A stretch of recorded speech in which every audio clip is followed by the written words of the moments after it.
Hello, everyone. I am joined once again by Victor Magariño. Did I pronounce that right? Yeah, it's one of the standard in Okay. interpretations of my surname. Good. All right. I'll take it. And of course, we're going over Philosophy Tube's video on Confucius. Interpretations of my Nope. And my phone is going off. On Confucius, which I'm going to say in advance actually isn't the most terrible thing I've seen. There are problems with it, which we'll get into. But there are actually some good points made in it. But it'll be interesting to go through and, pick it apart. So, because Victor, you actually have an education that has dealt with Confucius in some detail. Yes, yes. So over at NYU Shanghai, I took a couple of courses on Chinese philosophy, and in particular, I took one that focused more on Confucianism with a professor that is called Tong Dong Bai. He's really popular within the sphere of Confucian thinking and so on and so forth. And he was a really nice professor. I learned a lot from him. So hopefully, I will be able to share a little bit of the knowledge and try to shed some light into these questions, which I don't think that they were treated too poorly in this video. Okay, but I do think that there are some. When I let's told say, all my friends half that I was truths and making so a on and so video forth. to teach people about Explain. Confucius, they all. Oh, hang on. Why is it playing now? Sorry, that was weird. So go on. so I'm just saying that I think there are some half truths, some things that could be extended on a little bit deeper, some things that were covered a little bit, not too properly. So I'm not an expert, obviously, on this subject, but I do think that I have some knowledge, and we're going to look at it through a critical lens, but we're not going to be doing this in a sort of destructive way. I want to do this more in a way that, in a sense, brings good content into the table without being too too mediatic, too strong in the criticisms or anything of the sort. So hopefully we will all enjoy this conversation. Yeah, and I think, and just by way of starting off on a positive note, I think one thing that you and I both agreed before this started, she does really well, is she points out, well, parodies very effectively, the way in which certain kinds of commenters on Chinese philosophy, or whatever you want to call it, disparage it on the grounds that the texts don't seem to demonstrate sort of the same kind of rigor and logical structure, and sort of the show your reasoning nature of Western philosophy, quote unquote. Despite the fact, of course, that like some of the greatest mainstays of that are equally, exemplars of not well displaying your logic, often intentionally, in the text. People like Plato. They'll treat it as if it's somehow inferior or not true philosophy. And I think what happens is people mistake the activity of philosophy with the genre of philosophical writing that we're used to. So, I mean, of course, like here's my, very distinguished $5 gift copy from Chapters of the Analects. When you read this, it doesn't read like what we tend to see in examples of what we call Western philosophy. It's a series of sayings or suggestions, or just sort of like he just tells you things. And there isn't a reasoning process there in most cases. But the reasoning process produced that. Confucius himself was a philosopher. The book, however, is not a book of philosophy. It's a book of the products of his philosophy. So I think what ends up happening is there's a strange attempt to find an equivalent between a very specific cultural product, like, say, something like Kant's Critique of Pure Reason, with the cultural products of some other culture somewhere. You say, okay, where is there Kant? Well, there isn't one, because that was a particular thing that happened in a particular time and place to address particular conditions that simply weren't applicable in that time. The problems that Confucius is addressing are not the problems that Kant was addressing. And that is borne out in the fact that their solutions were different. He had to write a different kind of thing to address them, or at least he thought he did at the very least. So I think one thing she does very well is she points out that, like, this is not how you do it. This isn't how you judge the merits of a philosophical system. You don't look at the the artifacts associated with it, and then condemn the thought as if these two were one-to-one. Like a sentence of Plato is not philosophy. It has philosophical import, but it is not the same thing as the activity of philosophy. I don't know if you have any thoughts to that before we want to go in, but yeah. So my main thought here would be that we need to understand the philosophical, the intellectual products of every society and in every given time from the material circumstances of those societies of those times. Okay, and this is something that Tom Dombay does really nicely at the beginning of his course, of the course that I took with him, and at the beginning of his last book, which is basically describe what was going on at the time of Confucius and what happened beforehand, and what is Confucius, in a sense, reacting to when he's developing his philosophy, and what are the conditions of his time. Because, philosophy wasn't developed as an academic field in the time of Confucius. We're talking about hundreds of years before Christ, okay? And we're talking about China, which is a society completely different to the societies that we see in Europe or in America. So that's why, in a sense, we need to understand each, let's say, intellectual field from its own standing point, okay, from its own grounds. We need to understand its history. We need to understand the material circumstances that led to it. And to be honest, the insights of Confucius are really important, and even today have many good applications. Maybe we will discuss some of them here in the future. I want to discuss many more of those, and I think that philosophy too has, in a sense, the spirit of trying to apply to the present world some of the philosophy of Confucius in order to solve some of the problems that we have. But in the end, she ends up, staying more at the level of certain cliches, not actually being able to provide these, like applications. And this is some of the limitations that I found with her video. But I do think that her main, her main theme that seems to be in a sense, here in the West, we believe that we have the best philosophical products, and we have very good philosophical products. I'm not saying that the West doesn't do philosophy properly. I think that we do really good philosophy. But I'm saying that, in a sense, we tend to underestimate the level of philosophical thinking of other cultures, and philosophy too does a really nice job at satirizing this attitude, okay, and the norms and in a sense the conventions, okay, that we have here in the West, satirizing them to say, okay, we are not let's say perfect either. So let's try to be honest and let's try to be fair with these traditions of philosophical thinking, and let's try to give them their due respect. Yeah, and she does a great job of that, as you say in the start, and then she kind of, I don't know what happened. I think she just had to wrap it up, and she kind of lost her own plot, because at the end of it, she just goes, well, it doesn't work. And it's really disappointing after the really strong start. I have a lot of criticisms of Philosophy Tips Project generally, but I think this is actually, on the whole, or maybe about 50%, actually really solid.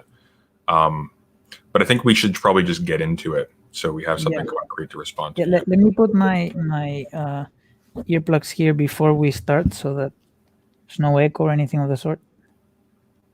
All right.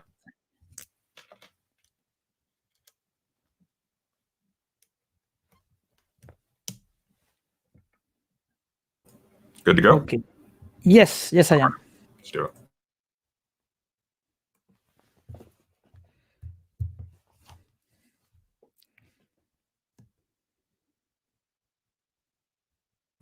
That's a cool effect.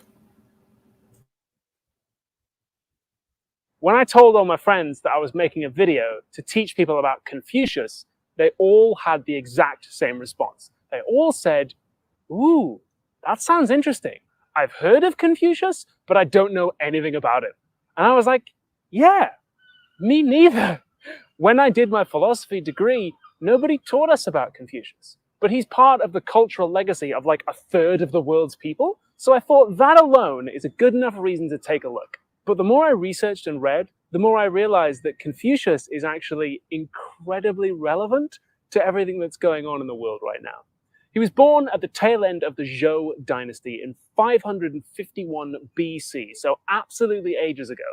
And they had a big problem back then, which was that society was slowly falling apart. China, as we know it, did not exist yet. It was a bunch of semi-independent states run by noble families. And officially, they ruled on behalf of the king, but like, nah.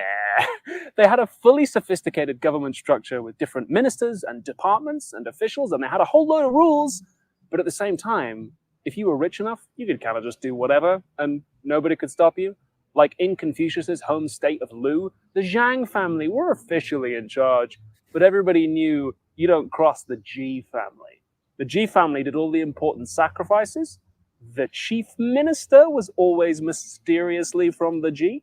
They threw all the biggest parties, and they hired their own security. And eventually, this massive can you stop it corruption there? and open... So this is already a very fair analysis, more or less, of the situation in which Confucius was at. So we need to understand here that Confucius is often seen as a conservative, okay, as a person who wanted to preserve something about the past. And what is it about the past that he wanted to preserve? Well, we're going to deal, with this topic now, but in a sense, he saw, they have all of these mythical stories about the sage kings, who were a certain set of people in the past, some of which, whose existence is not really that well historically, corroborated, but that nevertheless were important for the mythical stories that they told themselves back in the day, yeah. And basically, what he wanted to preserve was the old feudal. This is even how Tong Dong-bai defines the system of the Zhou dynasty. The old feudal system of organizing the Chinese society at the time, which was not, China as we understand it today, obviously.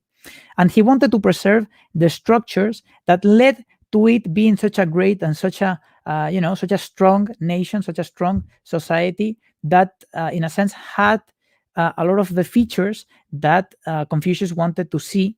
But nevertheless, Confucius was not just an old school authoritarian, an old school conservative. He was really, in a sense, progressive in some instances, because he redefined the way in which the old system, the old feudal system worked, and the ways in which we conceive it, they conceived it, they redefined it in a way so as to make it, more applicable to the time where he was living, which was a time where that old system was disintegrating, through a set of wars, through a set of economic struggles. There was, in fact, a disintegration of the Zhou dynasty that was taking part at the time, and then the period started of the Warring States, the Warring States period, which was a period of great wars against, the big and the not so big states that formed the Zhou dynasty back in the day before that time. And in a sense, what happened here was that these states became very large. Some states became very large, very populous, and they were disintegrating. There was conflict, there was distrust, there was mistrust. There were many moral decay. What today we could call this almost a conservative concept of moral decay. There was all of these phenomena, that occurred at a time where the material basis of the society in which they lived was, in a sense, falling apart. And what happened at that time is that people needed to give answers, but not the old answers to how should our society be organized, who should be the ruler, what should bond people together. They needed to give new answers, because the old answers weren't working anymore. The old answers were the feudal answers. Why should you be the king? Well, because I am the son of X, who was the person that ruled over this particular territory, and I inherited the property over this particular land, and that's why I should be the king. What should connect people together? Well, the rights, the li, what she's going to call the li, the different set of norms, of customs, that's what keeps people together in the past. But no longer was that a good answer. And she's not going to give a very good impression of how Confucius presented a new notion of what should be the bondage that keeps people together in this new society, because it's not li, it's something else. Li is part of it, but it's not the full of it. It's not even the most important part of it. That's what I'm going to be explaining now. But she is doing, a fairly good job at describing a little bit what the situation was. And this is already a good thing, okay? Because we start from the context and then we move to the ideas. That is really important. That is the way in which I think we should proceed when looking at these questions. Yeah, I wanted to comment on this, but I actually want to let her get into that first, because I think a lot of really interesting stuff actually sort of comes out of Confucius that implies at a much earlier stage, oddly enough, not like in an explicit and like coherent and intentional form, but there are elements implied that sort of, in a sense, almost precede Aristotelian and even Hobbesian thinking later on. But we'll keep going. Open contempt for the rules of society by the people at the top started threatening the whole system. People got sick of it. They were like, well, why should we follow the rules if the bloody G family don't have to? But there wasn't anything they could do about it from within the system. So it looked like there was no solution that didn't involve violence. And into this mess is born Confucius. And he says, lads, I think I know how to fix this. See, this is. I can stop it there. This is the pop philosophy part of this. Okay, obviously, Yeah. we didn't do that. Obviously, Confucius didn't do that, but we need to be careful here That hurt my with soul. how we treat this, because Confucius never said, "Lads, I know how to fix this." Okay, but as a simplification, maybe it has a little bit of accuracy. But I don't know if this music is copyrighted. Maybe it is. Maybe not. I don't think it is, because if it was, then she would be demonetized. Well, maybe Unless she you- has the copyright. Well, let's look. Let's see. Oh my God.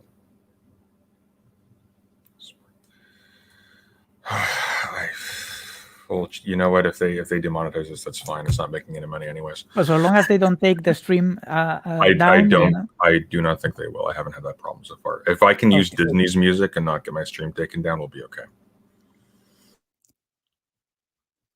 Dishes on my table. I gotta do something about it. Do something. 录进小口数几杯头，十五垃圾分类回收，洗碗也泡进水粥。雾里朦胧飘散也有味。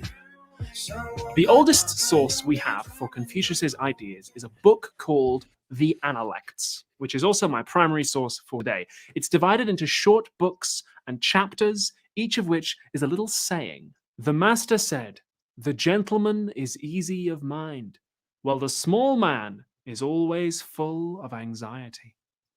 Can we stop it here?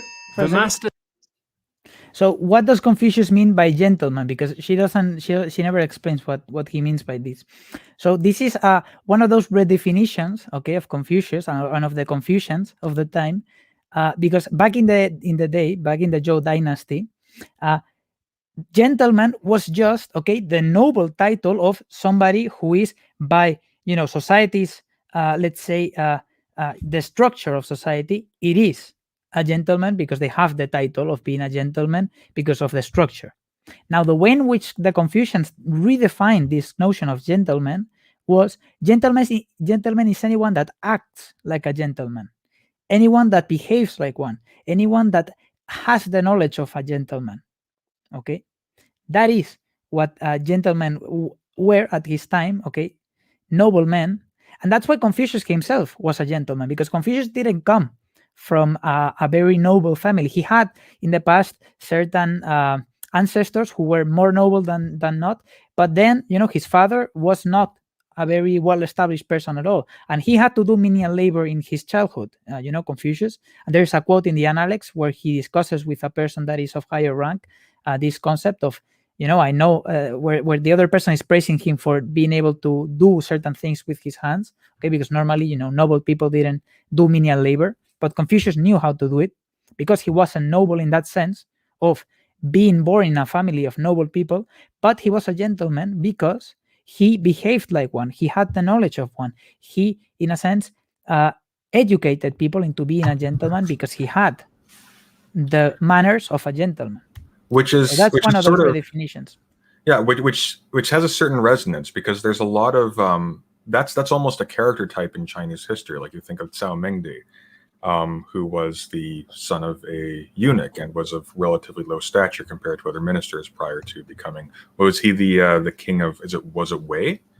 I can't remember, but like that seems to be a trend in sort of the history of Chinese, not necessarily philosophy per se, but just Chinese critical thought of any, not in the modern sense of critical thought, but Chinese reflective, theoretical thinking in general, is that it was generally people who came from positions of either extremely low stature, relatively speaking, or people who were who had basically failed at some critical juncture and were sort of very, very low down for a period. That's really where you get like these really complicated and nuanced and interesting sort of strategic and political texts, is from people who, for whatever reason, were now unable to enact their policies in practice, or their I guess it's really difficult to talk about this without sort of deploying terms we use to describe elements of what we call Western philosophy. But just for argument's sake, it really does seem to be an activity performed specifically by people who have been beaten in some way. And that does actually sort of seem to be the difference between Confucius and a lot of his contemporaries, is that he was critical of people who, in fact, did actually manage to hold on to power. I mean, not hold on to the unity of their kingdom, but hold on to power.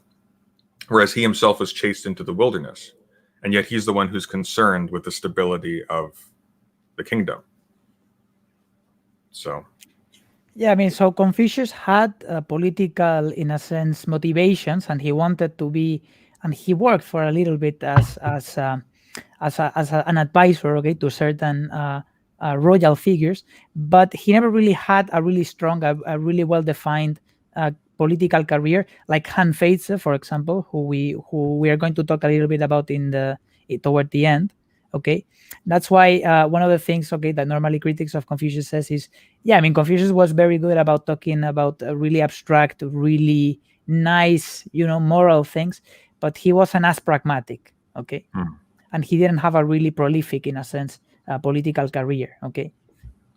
But he nevertheless had a really strong impact into Chinese culture and into the ways in which a lot of royal figures in many different dynasties, and even in the Warring Straits period, did the things that they did. So he had a lot of influence there, but he nevertheless had no very strong and very well-defined and very successful political career as other people in the legalist school, for example. One person in the comments just asked, wasn't Confucius the Chinese version of Aristotle? And I was about to bring something of that sort up, and that there's a lot of a Socrates more than an Aristotle. Think so? But yes, but like this is obviously a really rough comparison. We cannot really do this. Okay, this is just like almost just for the jokes, because obviously you cannot. I mean, in a sense, but I actually think there is some useful point of comparison here. Aristotle, of course, is writing about how virtue can maintain the best polis after Athens has sort of been diminished, first by the Peloponnesian War and the rule of the tyrants, and then by the empire of the Macedonians. I mean, there's a whole lot of this, especially the talk of the gentleman and of good politics being downstream of virtuous rulers. I mean, there's of course resonances in Plato's Socrates as well, but there definitely does seem to be sort of an implicit virtue ethics here, or something that we could describe as such. But yeah, let's keep going. Yeah. Said, the gentleman understands what is moral. The small man understands what is profitable. The master said, a goo that is not a proper goo. Is it really a goo? Is it really a goo? The Analects was put together decades or possibly centuries after Confucius died, allegedly by his disciples. There are later books attributed to him or in which he appears as a character, but as far as we know, we don't have anything written by the man himself at time of recording. I say at time of recording because one of the awesome things about ancient philosophy is we could find a Zhou dynasty tomb tomorrow with some scrolls in it that totally revolutionizes everything we think we know about Confucius. I have a quick question about this. I was under the impression that Confucius was responsible for, or at least was recorded as being responsible for, compiling a lot of the classical Chinese historical texts. Is that sort of is that a contested understanding, or what is that? I mean, Confucius certainly didn't write the things that are attributed to him. Okay, so those are recollections. That's why normally many passages in the Analects start with "and the master said." Okay. Yeah. Because he wasn't writing them himself, okay? But he was a scholar, and he certainly was in possession of many, let's say, manuscripts, okay, of the times before him, and he had a lot of knowledge about the ideas of previous thinkers. So he certainly did, in a sense, recollect a lot of those, and then made his own opinions. But he didn't write or compile in the modern sense of what compiling means, these things. The whole field can and does change overnight. People have been writing commentaries on the Analects for thousands of years, and every commentator brings their own spin to it as a result of the context they're living in. That includes, by the way, me. So just bear in mind that the true meaning of the text, if there is such a thing, is not as interesting as what we can do with it now. Even his name, can you stop Confucius, is a... So there's a little bit of truth here, but I don't really think that... I think she's been too skeptical with how much we can understand what Confucius meant and what he thought, okay? Now, that's why there's been a lot of philosophical work. Many scholars have done a lot of work on Confucius. Even to this day, there's debates going on and so on and so forth. But it's not, it's not a field of everything is questioned. We don't really know. We're just making, pragmatic interpretations to today's world. Not necessarily, okay? So there's a little bit of truth there, because it is indeed correct that you could, in fact, interpret certain things in different ways. And especially because she's going to speak a little bit about this, the different characters mean different things. And there's potential here for, having, in a sense, different opinions and giving different interpretations for different parts of history, okay? But, I nevertheless think that we can, in fact, have a good understanding of at least, many of the things that Confucius certainly believed and certainly said and certainly advocated for in the day, and that we have grounds on building, in a sense, somewhat of a system, of a philosophical system based upon that. Okay, that's what many people have been doing for the years. And okay, there has been many different Confucians with, in some instances, opposing views. Okay, but this is not an unsettled field as she's making it out to be. Okay, we can indeed make certain statements and say certain things and have certainty about quite a lot of things here. Okay, although it's not perfect, of course. A later interpretation. It's actually a Latinization of Confuci, which means... So that's a really bad pronunciation. What's that? Okay, that's a really bad pronunciation, but we're going to forgive her for that. So normally, okay, so I don't have the best pronunciation either, but I have studied Chinese. So this is one of the things when I studied Chinese that I struggled most with, because I have a really strong personal Spanish accent when I speak English and when I speak any other language. But Chinese is obviously nevertheless a thing that I really tried, okay, to get the accent right. And I was there with my professors, like struggling in office hours, tried to pronunciate things properly. Now, my pronunciation of this would be Kung Fu Zi, okay? Or normally you abbreviate it to Kung Zi. Really? Okay, but it's not G. There's no G there. That last character that you say here is Zi. So normally you say Kung Zi. Kung Zi. Yeah. Okay. Yeah, but like somebody in the comment maybe finds that I pronounce something different than what it actually is. Okay, in that case, I don't want to be here like the expert on Chinese pronunciation, because I'm certainly not.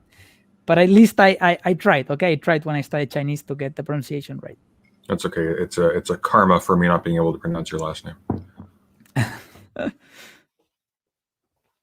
Wrong. So before we get to anything else, obviously this was written in Chinese. What the hell is a gu? Now, the Cambridge Chinese to English Dictionary defines gu as, "We have stolen your dictionary, nerd. Send us Bitcoin if you ever want to see it again."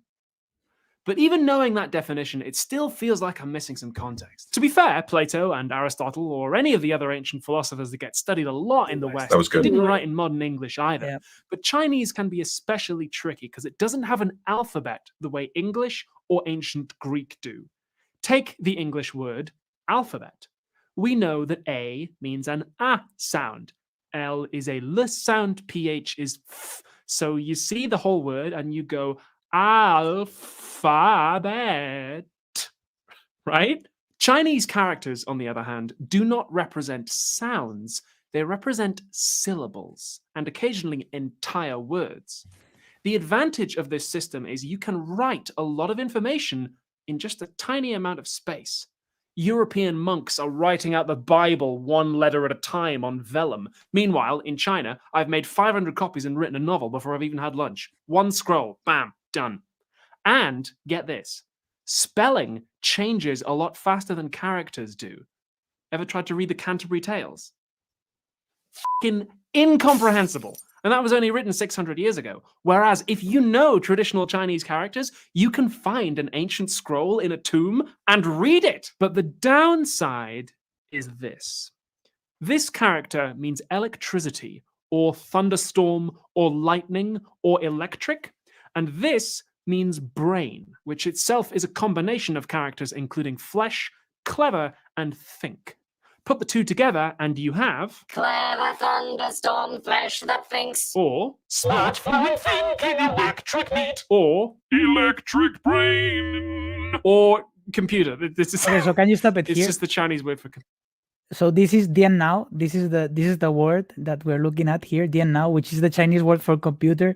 So that's why you need to rely sometimes, a lot of times actually, on context in order to understand what certain characters mean. Okay, when you're reading a text, you need to, in a sense, understand the context in order to be able to interpret properly some of the characters, because they do, in fact, some characters are either very similar or exactly the same, but yet have different meanings. Okay. So that's why normally you need to be careful, but this is not, a problem where suddenly you cannot understand Chinese. Okay, like I think she's being a little bit too skeptical with how much we can understand traditional Chinese. And she's putting this word as an example, but anyone, okay, that knows Chinese is going to tell you this is a computer. Anyone, okay, I know this for myself. So this is not a thing where if you give this to a Chinese person, it's not going to be like, what do you mean exactly? They're going to tell you, okay, this is a computer. You know what I mean? Like, she's making it out to be a little bit too much of an issue, when in reality it's not that much of an issue. Like, traditional Chinese is a really nice, really complex, but at the same time really let's say elegant language. And the modern version of Chinese, okay, which is the simplified version, it's really practical. It's really nice to read. It's really nice to speak, and it's really nice to write as well. It's easier to write than the traditional Chinese. And this was made, I believe it was made in a sense purposefully in order to make a unified Chinese that applied to all of the different regions in China, because that they have different dialects there. So they try to, and you're dealing with empires that span massive swaths of territory, so that government was practically impossible. If you want to manage economics at any scale, you needed some kind of universal form of communication that didn't have like these radical dialectical shifts between regions. And so they overcame that by having like no sound. It's purely abstract. Let's keep going.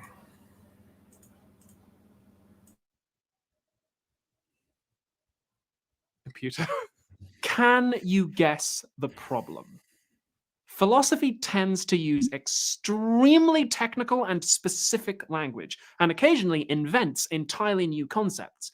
And if you're translating, you want to capture the nuances without making it cumbersome, like clever thunderstorm flesh that thinks. So there's a lot of haggling over precise wording. Here's a controversial example. Analects 4:15 says, "The way of the master consists in zhong and shu." That is all. Okay, good to know. If we can figure out what zhong and shu mean, then we've cracked it. So, what do they mean? Well, zhong has been translated as loyalty, respect, reverence, doing your best, and devotion, among other things.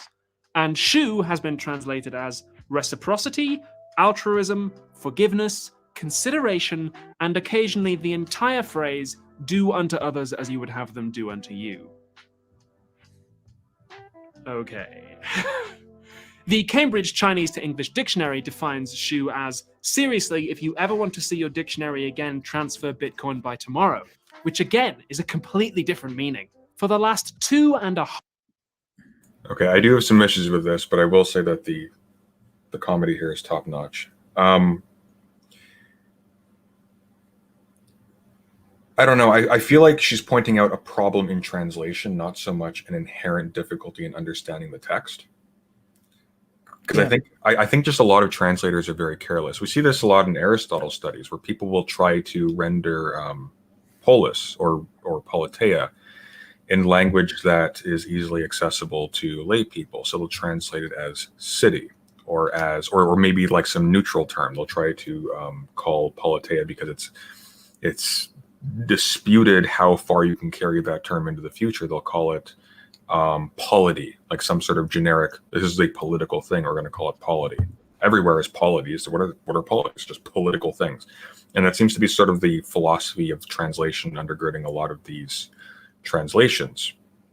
And the goal is to render it, again, accessible to a lay readership rather than to accurately convey its meaning and context. Now, if you have a critical edition of the text, typically it will supply context and you'll get that broader meaning. But I don't think this is that much of an issue here. But that's being a bit pedantic, I think. 5,000 years, different philosophers have had subtly different interpretations, to the point where if you pick up a copy of the Analects today, it might seem weird and even contradictory, because it could be a mishmash of different translations. Some people have even turned around and blamed Chinese philosophers for being vague and weird, when really the problem could be that the text has been distorted. The Chinese never had a secular enlightenment, and that's why you can't understand a bloody word they're saying. Chinese philosophers simply never had the rigorous commitment to logic and truth that their counterparts did in the West. And the fun doesn't stop there. Let's say we translate zhong as... I actually want to go into that one a little bit, because yeah, there is a really inappropriate way in which people will criticize "quote unquote" Eastern philosophy as not having truth. Yeah, and the parody is correct. At the same time, we want to be careful, because even in the word philosophy itself, there are cultural and metaphysical commitments that don't necessarily carry over on a one-to-one basis. Mm-hmm. So like when you think of philosophy, you think of love of Sophia, right? Like it's quite literally in the term. Socrates himself was understood to be a sophist, just a purveyor of wisdom, or of, meant in a more sarcastic mode, a purveyor of, dialectical skill or something like that, or rhetorical skill rather.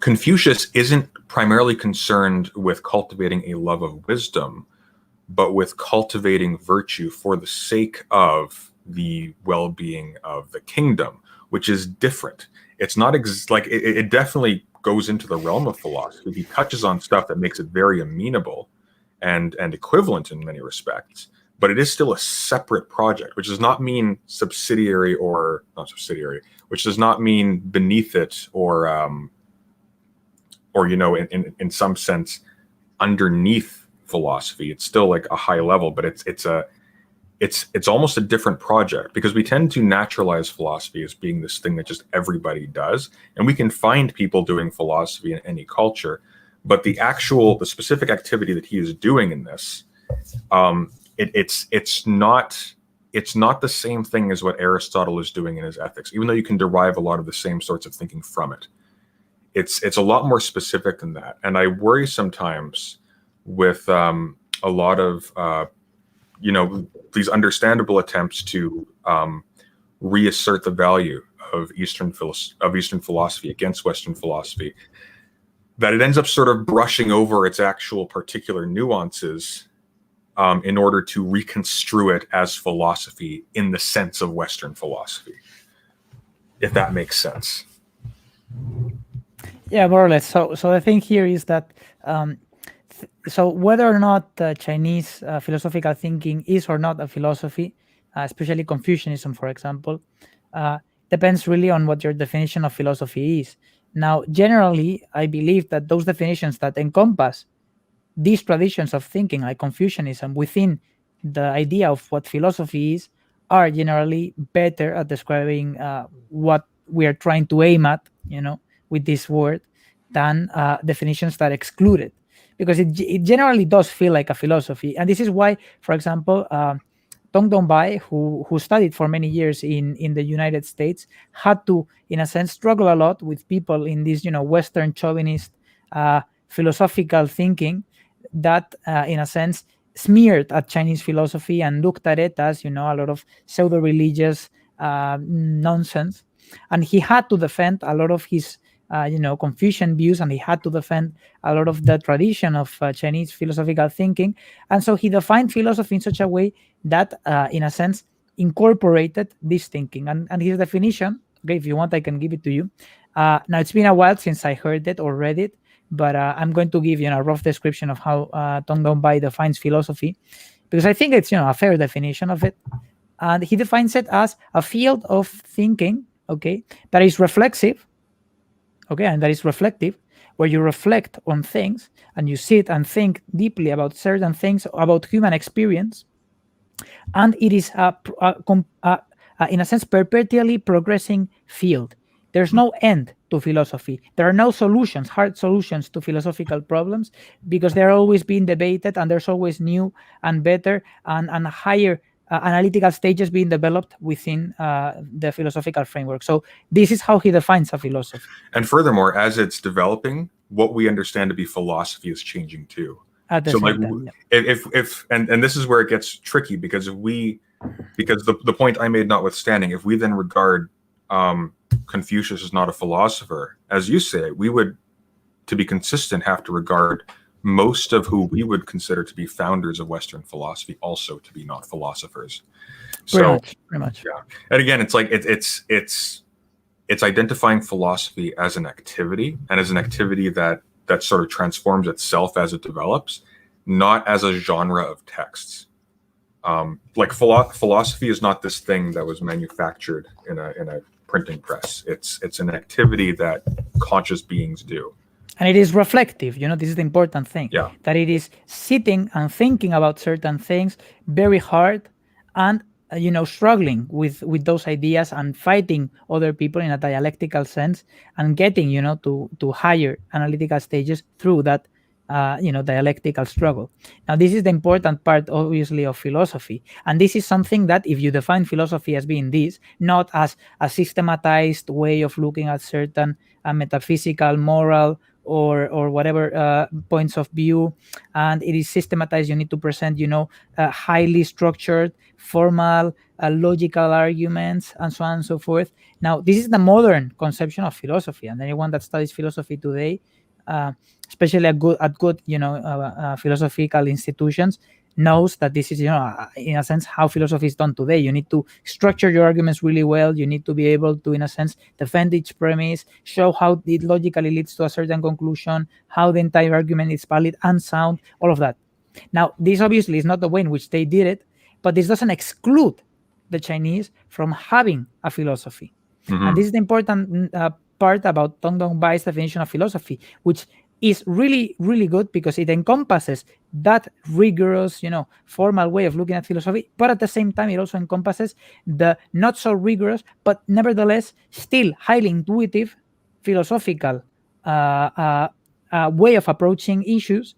And it also considers that as being a philosophy, So the Confucians were philosophers. So the Confucians, in a sense, the ones that did Confucianism, like Confucius, Sun Tzu, and many others, okay, they were philosophers because they, in a sense, did this. They reflected on things. They thought about them really hard, things about human experience, okay, about society, about morality, and so on and so forth. And they fought against each other in this dialectical sense, and sometimes even in actual, warfare conflicts. And they improved upon certain notions, they developed different ideas, and so on and so forth. And this is, the essence of philosophy that these thinkers also captured. That's why they should also be considered philosophers.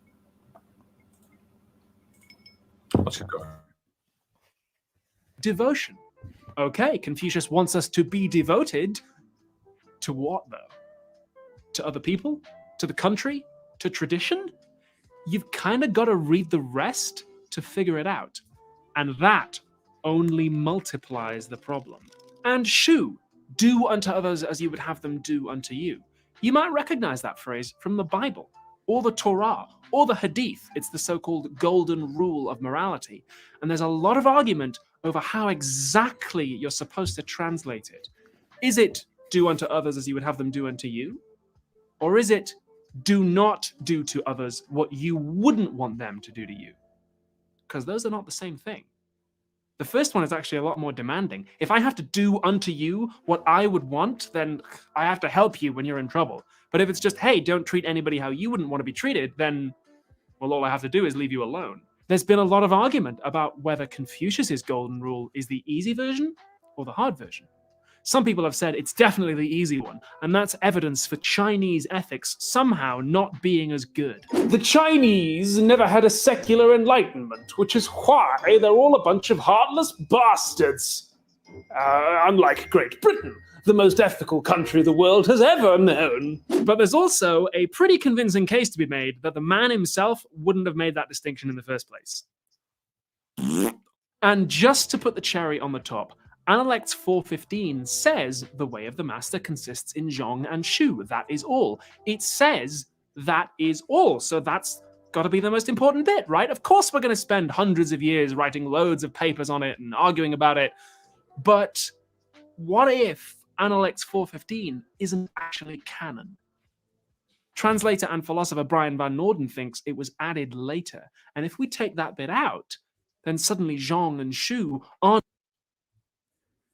I'm hesitant here because I want to comment on the previous parody, because there's a point there, but there's also like some pushback you could make.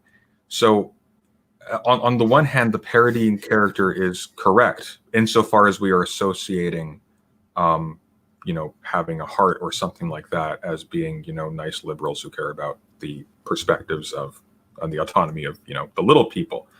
Like, that's technically true. The problem is that you can't impute that to Chinese philosophy. That's an element of the material conditions of the time. It just was the case that the kinds of people who Confucius was criticizing had rule, and you can find equivalent cases in the context of the British Empire, who were indeed quite brutal, not in the same immediate way, more accurately, not towards their own subjects, but were quite brutal nonetheless. But like it's tricky because the parody both sticks in both directions. Like the critique has uptake for a reason, but it's also being taken way too far, and it is hypocritical. So. Aren't the key to unlocking Confucius, they're just another part of it. God damn it! Fetch me my Lara Croft costume. We're going to have to raid some serious tombs to get to the bottom of this one. Bottom line, Confucius is difficult. And there are literally millennia worth of commentary on it, to the point where I could make 10 videos on the guy and still not cover it all. So with that in mind, I want to focus down on one aspect of his work in particular. The Jordan Peterson So actually, before getting there, can I stop it here? Yeah. So she's going to try to make an analogy with Confucius and Jordan Peterson, and this is really not a good one. Okay, this is really not a good one, because there are certain elements that, in a sense, echo. Okay, because Confucius did indeed speak to a lot of young men of his time who were trying to be noble people, noble men. And in a sense, Jordan Peterson does a little bit of the same thing, speaking to young disenfranchised men that are trying to be noble in some way. Okay, but we nevertheless have to be really careful here, because she's going to try not only to echo Confucius with to make this resemblance of Jordan Peterson and Confucius in this particular way, but she's going to try to say that Confucius' own way of thinking about morality and about the norms of conduct is analogous to Jordan Peterson's, and this is not correct. Okay, this is absolutely not correct, and this is one of the things that I'm going to be very critical with. And I'm also going to be very critical with her way of looking at what Confucius focused really on. Okay, because he didn't focus on what she thinks he focused on. I have a suspicion that what's going on here is that as she got bigger, and this is just suspicion, I have nothing to substantiate this whatsoever, but when I compare her earlier work to her more recent work, which is the writing gets so much better and in sections much more coherent and incisive, I have a suspicion that these are being written by multiple people, and the different sections are not clicking for that reason, because she starts off very strong, talking about how this particular text can be relevant in a specific context for modern politics and modern problems. But then she jumps into this, which is a critique of a serious misapplication of a cliche of what Confucius is doing that belies the point she made in the first section. So she's really contradicting herself here. And by the time we get to the last section, she's just going to say it didn't work, and she's going to imply that it's bunk. Which again, like, these are contrary attitudes, and I'm having trouble understanding how someone who writes as well as she does in these first sections makes that jump. And my suspicion is that these are multiple scripts being written by multiple people with different specialities. That's just a guess. I have no idea if that's maybe. Yeah. I don't know. I well, my opinion is that she probably wrote it all herself, but maybe she was thinking different things as she was writing it. So she had different ideas and, in a sense, gave different perspectives and different approaches. But everything that we have seen so far has been, some things might be, a little bit, we could be a little bit critical with, but everything that she has said so far has been, at a good level of analysis. Yeah. But what we're going to see from now on, it's going to decay. It's going to decay a lot. So this is the really important part. This is the one that's coming up now.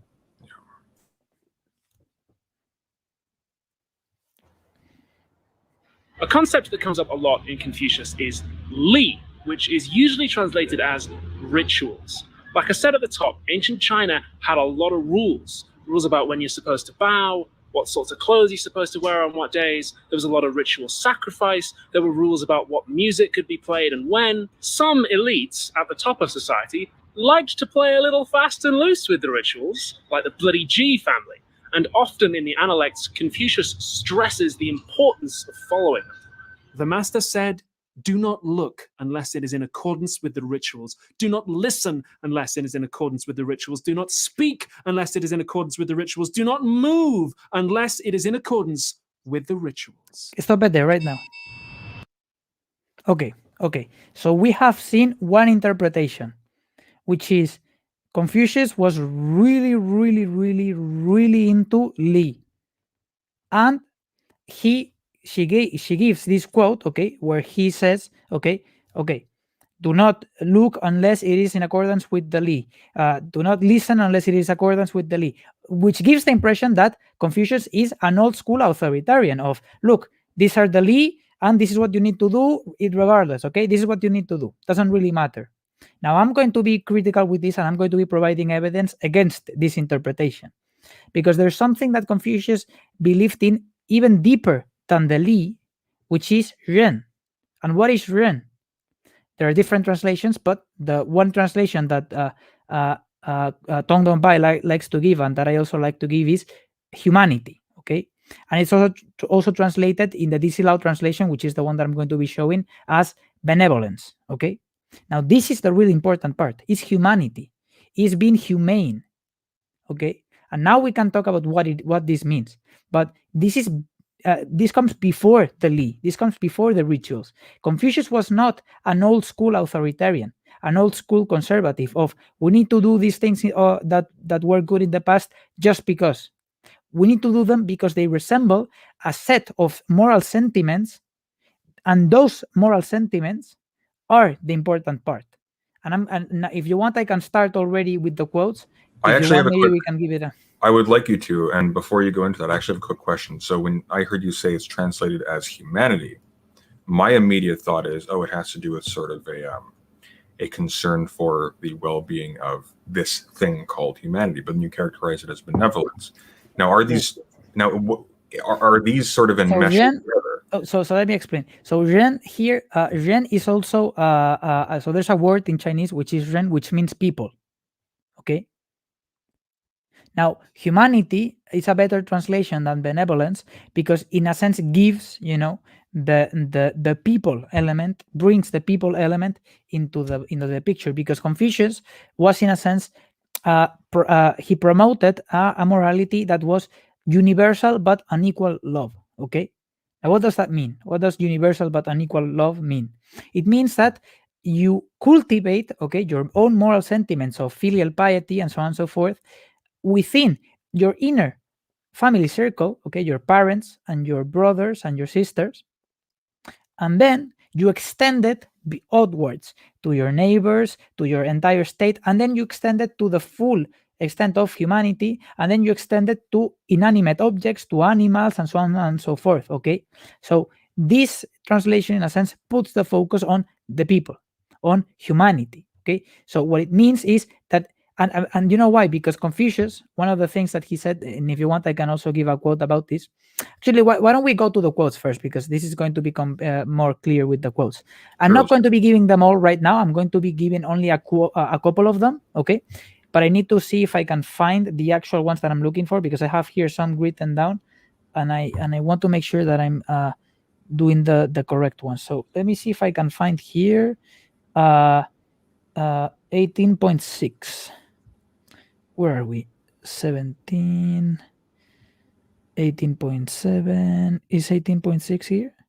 Yes, it is.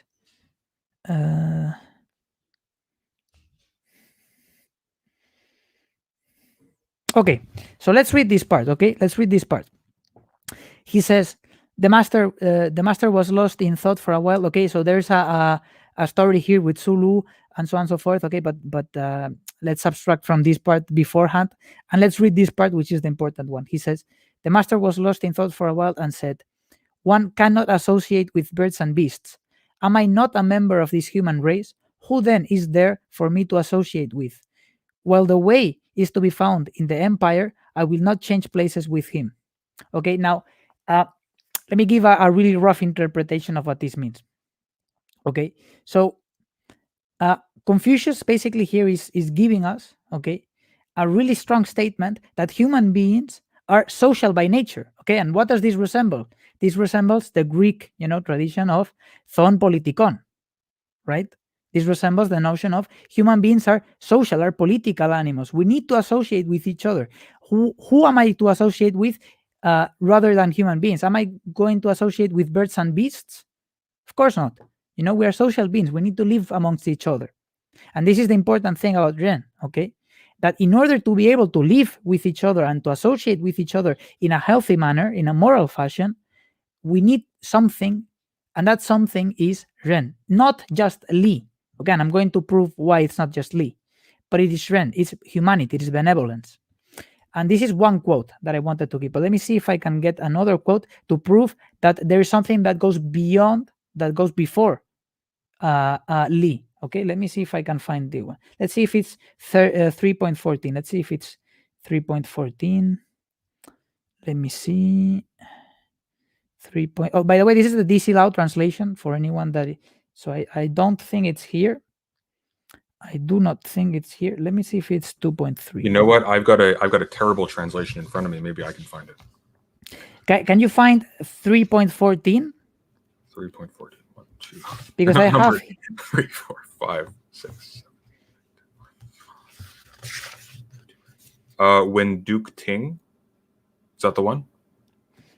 Read it. Let's see if it's that when one. Duke Ting asked how a prince should employ his ministers and how ministers should serve their prince, Confucius replied saying, a prince should employ his ministers with courtesy, a minister should serve his prince with loyalty. No? No, that's not the one. Let me see if, because I have here a list of quotes. So if it's not 3.14, let me see. Oh, wait, hang on. 3.3. Oh, no. Okay, it's this one. It's 3.3. Okay, so it's 3.3. So let's read this one because this really gives you a refutation of what she's saying there, and she's substantiating her opinion with a quote from Confucius, but she's not giving the full picture. And this is what I say that this is what we should be critical with. Okay, so the master said, "What can a man do with the rights, with the Li, who is not benevolent? What can a man do with music who is not benevolent?" Okay, and this is the DC Law translation for Ren, for Zhen. Okay, now this is what Confucius is saying here is the rights, the Li, we cannot do anything if we don't have benevolence. We could, be good utilitarians and do the good things, but if we are not doing it for the right reasons, if we are not being benevolent in doing so, what can we really do with the rights? What do they serve for?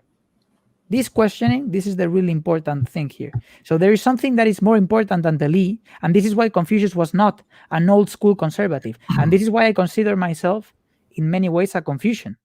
Okay, because Confucius is interpreted as being a conservative, but in reality he's more progressive than you might think. Well, if you wanted to compare him with the conservative, I mean, conservatives are defined by their context. Confucius is addressing rulers. He's addressing rulers in a situation in which there is no mass literate society, and there is no liberal/revolutionary uprising asserting the rights of the common people. The only people who have any actual political power or influence are the elites.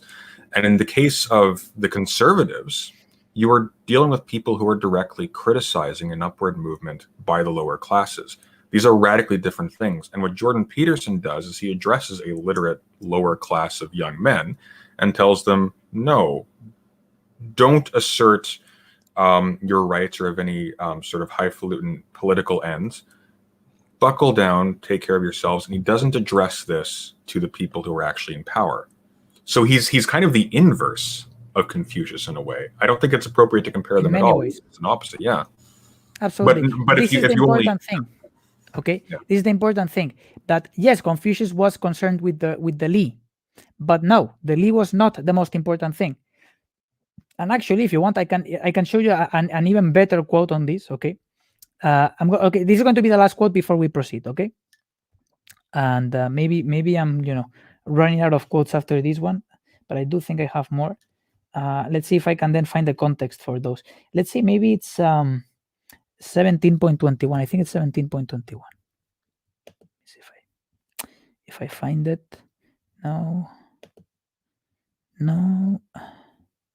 17.21. Here it is. Okay, so let's read this because this is a really good one. Okay, so let's give you some context before we read this.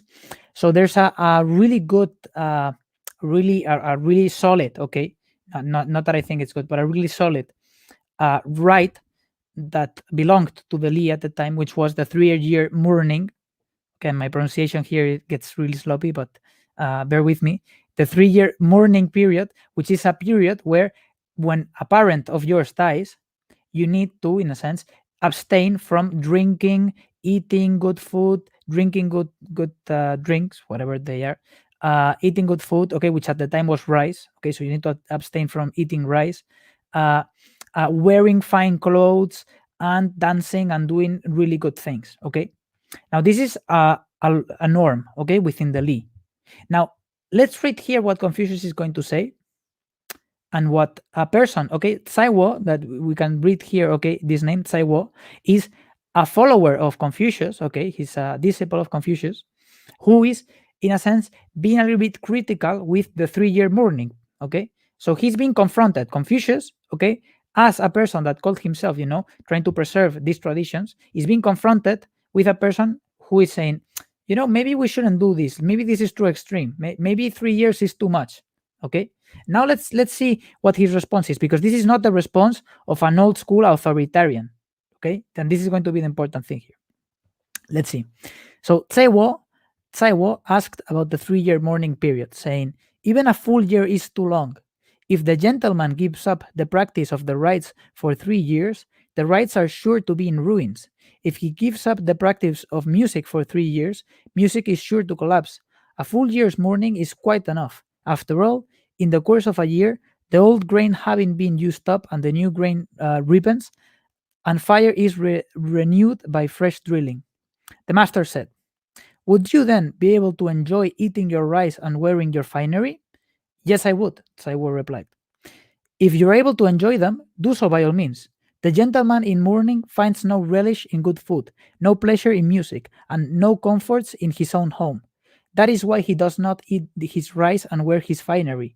Since it appears that you enjoy them, then do so by all means. After Tsai Wo had left, the master said, how unfeeling you is. Okay, so this is he's referring here to Tsai Wo, okay? And unfeeling here, this a better translation maybe is inhumane. How inhumane you is. A child ceases to be nursed by his parents only when he's 3 years old. The 3 years mourning is observed throughout the empire. Now, this is also not a very good translation, because in that time they thought that the empire was literally the whole of the earth. So a better translation here is the earth. Okay, it's the full earth, because that's what they thought that the empire was, the actual, the extent of what the earth was. Was you not given 3 years love by their parents? Now, what did we read here? Okay, let's meditate about this for a second. So we have a part of the Li, which is the 3-year mourning. And we have a person who is critiquing, okay, the 3 years and presenting a good argument, in fact, because he's, in a sense, defending the Li by critiquing the Li. So he's trying to say, look, if we do this for so long, the Li is going to be ruined. So he's giving actually a good argument. But look at what Confucius says. He says he doesn't even care about whether or not his argument is correct. He just says, would you be able to enjoy your rice and wearing your finery? Would you be, from your heart, would you actually enjoy doing these things when your parents die? And Tsai Wo said, of course I would.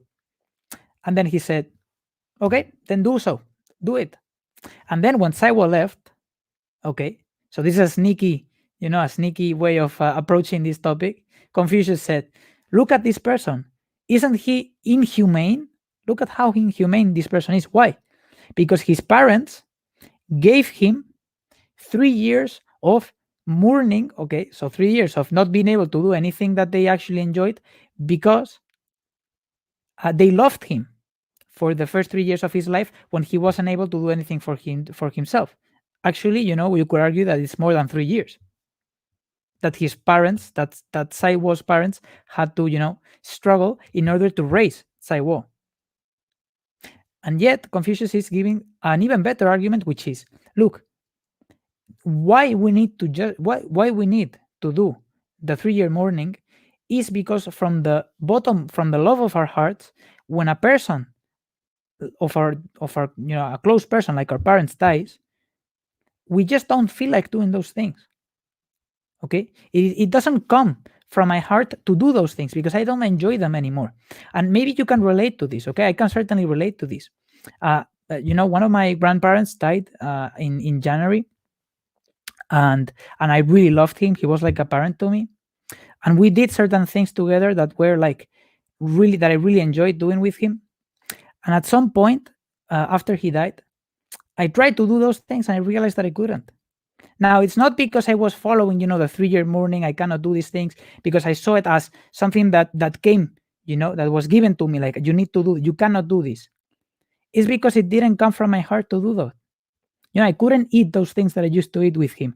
I couldn't do those activities that I really enjoy doing, but that I used to do with him because he's no longer there. So that is where the important part here comes.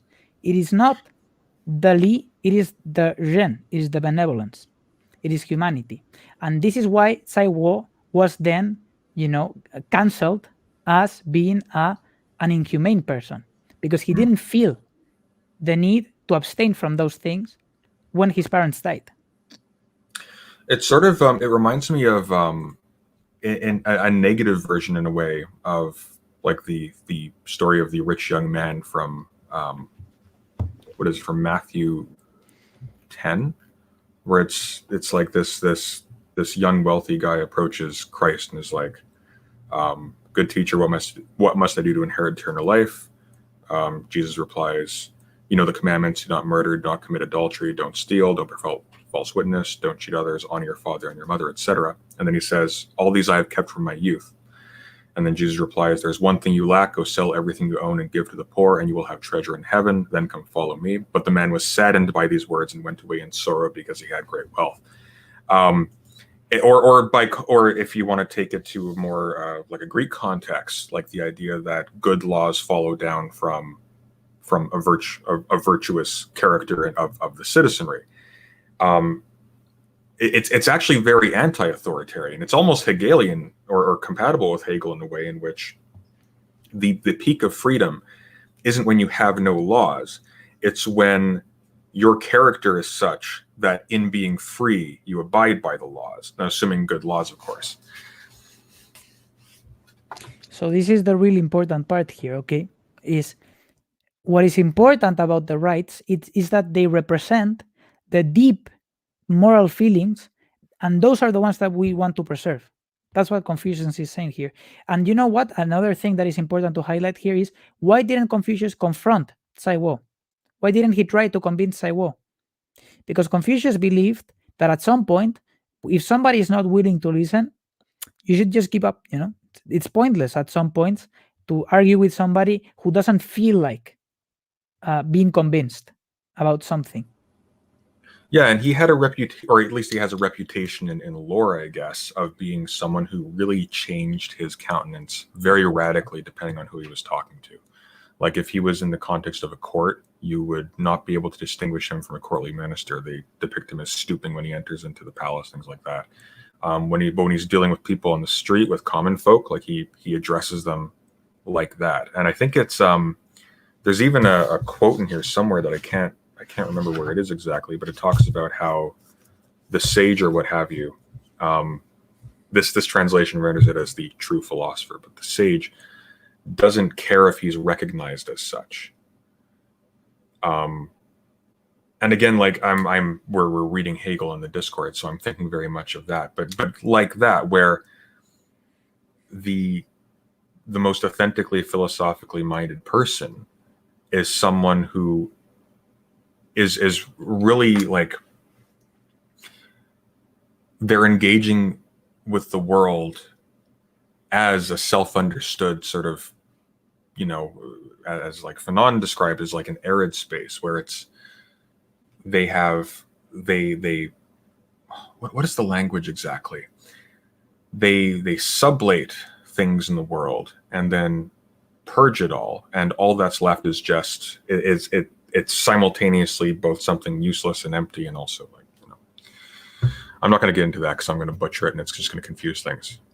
But, so hopefully this quote illustrated what I wanted to express there, which is Confucius was not an old school authoritarian conservative. Okay, yeah. He redefined what it meant, for example, to be a gentleman. Okay, in such a way that didn't just appeal to the hierarchy of power, but that appealed to the hierarchy of benevolence. Okay, of a gentleman is somebody that is benevolent. Okay, somebody who actually has these moral feelings, and those are the ones that then move him, push him to act upon the Li, to do the Li. Okay, but it's not just the Li. So we can move to the video now to continue. Yeah. And when I first read that, I found it quite tough to imagine myself into that headspace, because I don't really think of our society as having a lot of rituals like that. And then I realized that we kind of do. We've got little ones like covering your mouth when you yawn or saying excuse me when you burp. Li doesn't just mean like religious services. There's a dimension to it that's like etiquette and propriety as well. It's a motorbike. And then I realized that we sure do have some big rituals here at Parliament. The British Parliament is an ingenious work of British geniusness, made up of two houses, both alike in dignity. The House of Commons and the House of Lords. The British, by their nature, loathe tyranny and embrace freedom, which is why the House of Lords is completely unelected. Whenever a new parliament begins, Her Majesty the Queen, God bless her, gives a speech from the House of Lords, which has itself been written by the members of the House of Commons. The senior officer of the House of Lords, who is referred to by the title Black Rod, is sent from the Lords to the Commons to invite the members to hear what Her Majesty has to say, even though they already know what she has to say because they wrote it. And when Black Rod arrives at the Commons, they slam the door in his face.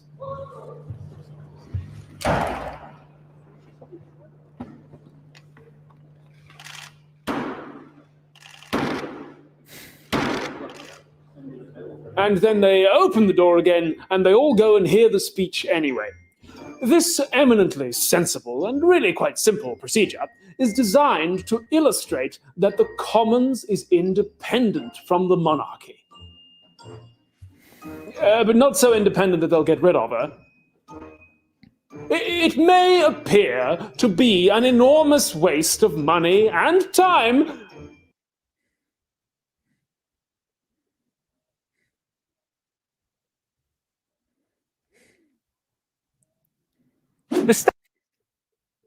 Okay, so here's an equivocation between, I guess, Li and sort of empty pageantry. Like, this has been denuded of all significance. It really is just a thing that is done. And that's sort of, again, emblemized by the fact that this person, one of the only people who's paying attention to it in popular media, being this person we're dealing with here, regards it as sort of a hollow joke. So I don't think pageantry is what Confucius had in mind. In fact, I think it is precisely the hollow nature of this display that would make him emphasize, like, this needs to come from a virtuous character. Yeah, so the important thing is that the Li, in a sense, which were, the set of rules that normally came from the Zhou dynasty, okay, because Confucius says along the in the Analects, there is a quote from him where he says, "I am for the Zhou," okay, where he basically says that he is indeed, a supporter of the Zhou dynasty and of the Zhou rights. That is what he means by Li, by the way, the Zhou Li. And the important thing here is that the Zhou Li, he believed, best represents our deeper moral sentiments. It's not just, a set of, very weird things that are done here and there just because. They are things that actually emanate from our deeper moral feelings. Like, for example, the 3-year mourning. This is not the same as the parliament thing, okay? The 3-year mourning is not the same thing. Yeah, he selects them. He selects them for their significance and for practical reasons, not just because they're old. Exactly, and not just because they are very simple, very, like the parliament thing there, They are actually like things that are supposed to reflect deeper moral sentiments, not just some very vague, abstract notions of political, of the division of powers or anything of the sort, They are supposed to represent humanity, not some bizarre political concepts here and there. State opening a parliament is a ritual that doesn't really affect the system all that much. It's more of a symbol. But there are some parliamentary rituals that really do make a massive difference to what happens in there and, therefore, out here. For instance, if you're an MP, you have to use what they call parliamentary language. And that can be pretty strict. You cannot call people liars or hypocrites or corrupt. In 2016, an MP named Dennis Skinner called then Prime Minister David Cameron Dodgy Dave, and he was suspended for it. In 2019, Ian Blackford called Boris Johnson a racist, and it was only barely allowed. And even then, he had to warn Boris beforehand. And to my mind, there's two ways of looking at this. The first is to say, well, what if an MP is dodgy or is racist? Don't we need to be able to say it? If MPs are bound by all these rituals, then doesn't that mean that there are certain realities the government cannot face, certain perspectives the House just cannot accommodate, no matter how much the people might want them to be? Doesn't that guarantee that the government will always be a little bit out of touch or inflexible or even undemocratic? You could even take it one step further and say all these rituals just protect the status quo and perpetuate the current unjust way of doing things. Isn't it a bit of a bad joke that members abide by all these civilized rules inside, whilst outside, people are really dying as a result of their decisions? Yeah, but I mean, this is again taking. It is a good critique of the kind of rights that she's critiquing, that she's trying to be critical of right there. But this doesn't mean that we cannot have good rights, and those are the ones that Confucius was trying to get at, the good rights. I think also that represented humanity. I think also and not all of them are good. Not all of them are good. Okay, I'm not for the Joe in that sense. Yeah, I think also, I think trying to make a one-to-one connection between pageantry in British Parliament, say, or civility regulations on the floor, whatever they call it in Crumpet Land, with China, because one of the characteristics of Chinese politics is, or Chinese government rather, is that actually what happens in the court very often doesn't have an upshot for the common people for a very long time. China was a very vast place. There's a saying that I was told by a Chinese politics professor a little while back. The emperor is far away and the mountains are very high. The capacity of Chinese government to actually directly impact the people itself. It's not even just a matter of the people themselves being sort of in some sense structurally immune to what happens in Chinese courts. But that was in the past, because today, decisions are made and they are enforced quite efficiently today in China. Well, because we're connected with each other like this. But in the context of China, it's almost like observing government decisions are like the impact of a supernova. You only get the effect of it long after it's taken place. And so in that, this is why the metaphor of the relationship between the elites and the common folk is of a wind and blades of grass. It's like a slow force that sort of changes the direction of things, sort of like a wave. I think the immediacy here, like the relationship between politics and time, is really important to take into account here, because it is radically distinct. The question of whether or not this impedes certain thoughts from being spoken of in court, I mean, I suppose in a sense, but it's not as if this was like a liberal context in which there was a rigorous exchange of ideas in court. These were people who had to hold on to power very materially. These weren't parliaments. These were rulers who ruled by the sword and their advisors. And there were no norms protecting people if they displeased the ruler. So this is all sort of beside the point, because for this critique to matter in the context of Confucius, you need to have sort of a political paradigm that just has no roots there. And it's immaterial to whether or not Chinese culture had a heart. It just has to do with the fact that there's a concrete element to liberal politics that just hadn't happened here, because it's an English invention, for better or worse. Let's proceed. Aren't the rituals just a hypocritical gloss over what is, in reality, quite a bloody business? The flower that hides the serpent under it. Doesn't it piss you off that they play nice with each other, but some of them are so rich and powerful, they can just flout the rules that the rest of us have to live by? I mean, who do they think they are? The bloody G family? And if that's you, then yeah, I'm not going to say that you're wrong, mate. But Confucius, at least, didn't think that was actually going to solve the problem. So he tried a different approach. Confucius was a ru, which was a job, kind of like a civil servant.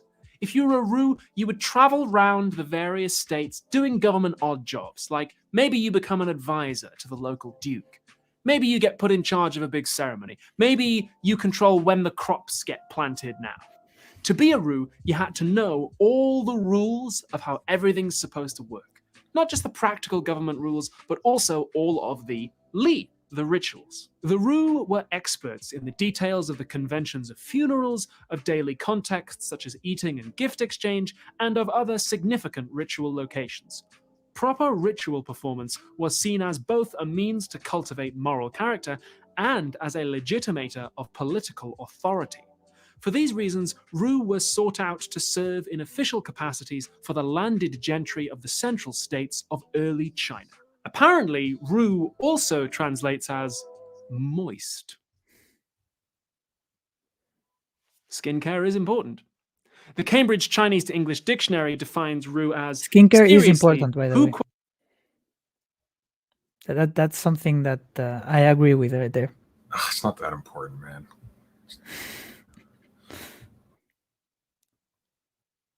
quotes the dictionary in their video essays. Amateur move, lol, send Bitcoin. Confucius was apparently really good at being a ru. He knew all the rituals, where everyone's supposed to stand, when the music is supposed to be played. He knew how things were done in the good old days, under the sage kings, when the Zhou dynasty was really something. And he was highly sought as a teacher for young men who wanted to be ru. Because of his emphasis on ritual and tradition, Confucius has a reputation for being a rigid conformist. The Chinese never had a secular enlightenment, which is why they're bound by obsolete traditions and an obsession with the past. Unlike Great Britain, where if you say anything bad about Churchill, I'll f***ing have you. But Confucius wasn't totally inflexible. He says it's fine to deviate and change things if it's in keeping with the spirit of the ritual. And that's the kicker. He's very critical of those who go He's through not going all to the explain right what the spirit procedures, is. but they don't have the right spirit. Like the bloody G family. She's not going to explain what the spirit is. What is that spirit, and what are the elements of that spirit? Okay, so she's in a sense trying to get there, or saying, yes, okay, so it's not just about the Li, but she's not getting fully there. So she's giving more the impression that Confucius is more interested with the Li than with Ren, which is the benevolence. Yeah. I think this is really where she starts to again like lose the thread. Like she's changing the thesis from Confucius has relevance to Confucius is backward. Like it's ironic because the parody she just made is now going to start to apply in a little way to her, which is odd. You don't use the rituals to make yourself feel big and important, Mr. G. It's about having respect. He wanted people It's not to about having follow the respect. rituals. It's not just about the respect. It's about being humane. Okay, Mhm. but let her continue. Let her continue. Yeah. So they would learn good character. And that's not just good for you, it's good for everybody. Like the rituals at Parliament. Yeah, okay, maybe sometimes strong language is called for. I think she and it's a salvaged that a drawback little that bit. MPs can't use it. Yeah. But the purpose of that ritual is supposed to be that you respect the person you're speaking to. If not the person themselves, then at least the office they hold. Whatever personal grievances you have, whatever the issue of the day is, whether your side is winning or losing, there is supposed to be something more important, which is the role of the house itself and ultimately democracy. You gotta respect that higher order because it is, in a word, sacred. Confucius is kind of on some Jordan Peterson in a way.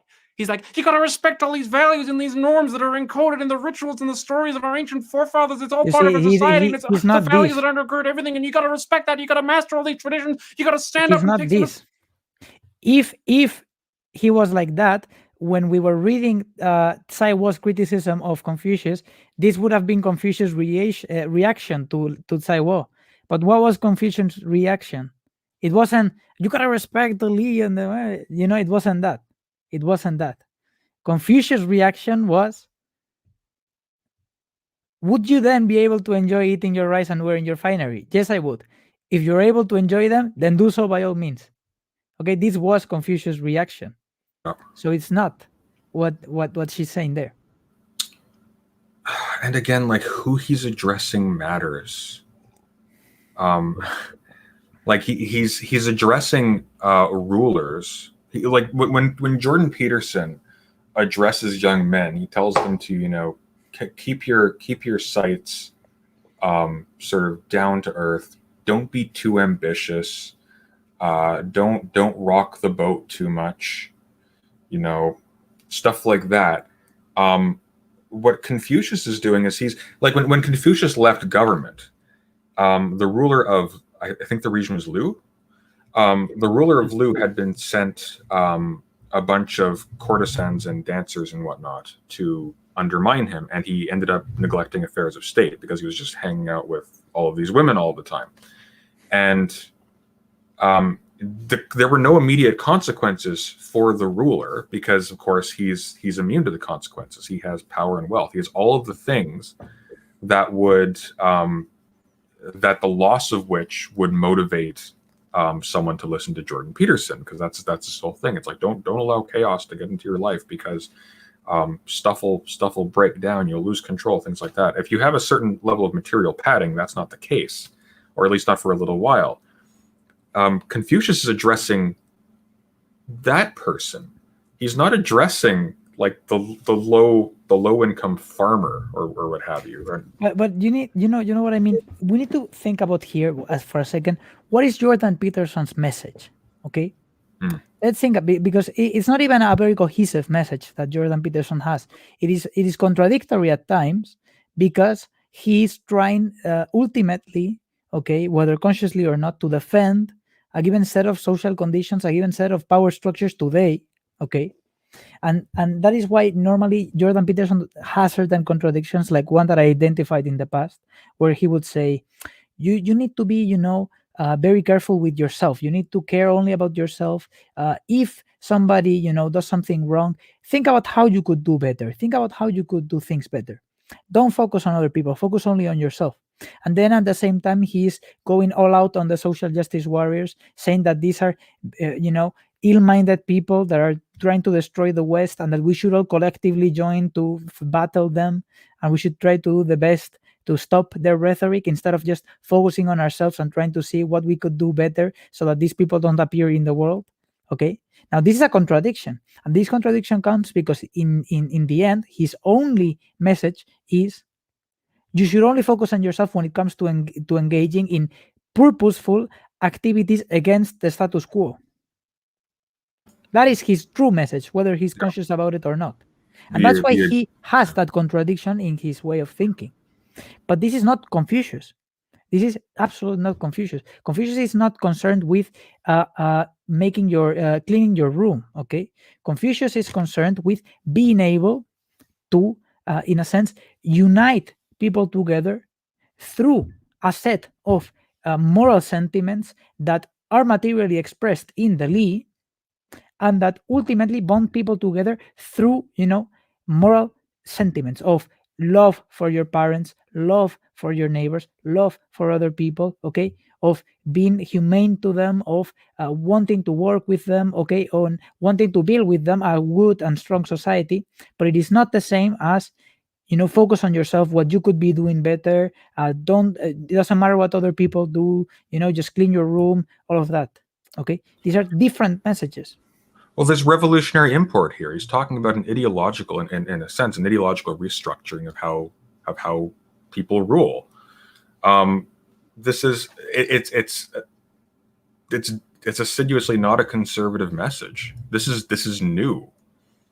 It invokes old things, but this is a new way of thinking about how one should govern. Well, I mean, what I think is that Confucius, okay, talked about the old, and he redefined the old in order to be able to focus on today, on the problems of today, of his today. Okay, but Jordan Peterson is, in a sense, creating his own system of what you should do based on certain, on a set of principles from here and from there. Okay, some of which are religious, some of which are from wherever, and he's trying to put it all together into a system that ultimately, is concerned with purely individualistic means and with defending the status quo. But it is not like Confucius, who believed in humanity and believed in, again, that humans can only live in societies with other humans. They cannot be among birds and beasts. Okay, they cannot be for themselves, not among birds and beasts. They need to be with other humans. I think we're experiencing some latency here. Let's give you a couple seconds to catch up. There we go. Okay, now I think your video was behind your audio for a brief second. Okay. We heard you. It's okay. Okay. Perfect. Let's continue. See where she takes the analogy. Back, and it's such a shame that we're losing these values that undergird society, and the Zhou dynasty is falling apart. It's up to you. You got to stand up and defend the East against all this that's going on. Unlike Jordan Peterson, though, the sacred higher order Confucius is gesturing towards isn't necessarily a religious one. The Analects uses this character, Tian, a lot, which is usually translated as heaven, and that has made some Western commentators very excited, because they're like, oh wow, Confucius believes in heaven. That means that we can convert the Chinese to Christianity. The Chinese never had a secular enlightenment, which is why we have to teach them about the greatest Englishman of all time, Jesus. But can you stop there for a second, just for like a second? So Confucianism is not a religion, and that's why it is compatible with almost all religions in the world. Okay, that's why there can be Christian Confucians, there can be Muslim Confucians, there can be many other religions. Okay, can be Confucians themselves, and there are indeed strands of Confucians who are Catholic or who are Muslim, and so on and so forth. Okay, that's because Confucianism is a really universal philosophy. Okay, it is not a chauvinist philosophy in that sense of Jordan Peterson's, of the West and the values of Christianity and so on and so forth. It's very, very different. And she's right on this particular point, that Confucius didn't really have a religious set of values, unlike Jordan Peterson. But then I think nevertheless, she's trying to make that analogy, and that I think is wrong. Okay, because there might be certain echoes, there are no analogous points here. Yeah, I'm going to push back on that a little bit, and I'm going to go back to what I was saying about some of the problems associated with trying to group different cultural traditions under the umbrella of a category derived from a specific cultural tradition. So one of the problems we have when we try to categorize things from different cultures as religions is that the concept of religion is not simply a universal category that simply applies to all places. When you look, for example, at the early formulations of the concept of world religions, when anthropologists and philologists and what have you were looking at different cultures, different communities within the British Empire, and trying to determine, well, not just in the British Empire, but trying to determine, okay, what are these societies made up of? Their points of reference were institutions that had developed in the context of Europe and England. And so what they did was they looked for, if you look at someone like Durkheim, his definition of what a religion was a church. And so when a lot of these early thinkers of religious studies were looking at different cultures, they would look for, okay, where is the church? And there were some confusing things, like they would see, well, it's a little bit strange. In India, we see Muslims and Hindus, whatever that means, going to the same temples, because there wasn't a fine distinction between the church space and the place of government and things like that. And when you go back in time and you look at the actual history of the concept of religion, there's a fairly traceable genealogy, and there's two books that you can look at to get this. There's Brent Nongbree's Before Religion, and there is Daniel and Boyarin, I think. They have got a book called Imagine No Religion, which of course is taking the title from the is it a Beatles song? I don't know. But what they show is that in its earliest usage, the Latin root religio referred to something very in particular. It referred to a sense of gravity. Things had a religio about them when they had a certain weight about them. If you entered into a court, there was a religio about it. If you felt afraid at disobeying your parents, there was a religio. If you made an agreement with like a solemn oath, there was religio about it. Now, you could have too much religio. You could, for example, be so afraid of disobeying your parents that you're very unexplorative and you don't do a whole lot. Or you could be, for example, maybe what we would call superstitious. You could be approaching, like there was a case in Livy where a barbarian army was approaching Rome. The Roman army had fled, and they thought, wow, they ran too early. This must be a trap. And because of their excess of religio, of essentially a kind of fear, they didn't take the advantage and they ended up losing the city. Now, you move forward to people like Cicero, and during the social strife in Rome during his lifetime, you had a whole host of different sort of cultic and what we might, like the equivalent today would be things like New Age cults and whatnot.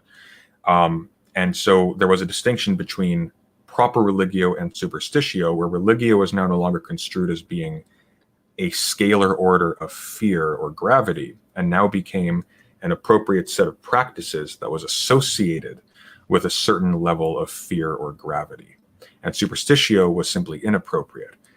And you move on from there, the Christianization of Rome, that now starts to be particularized to different sort of monk orders. So again, like it's associated now with practice, not with the human capacity, either in excess or in deficiency.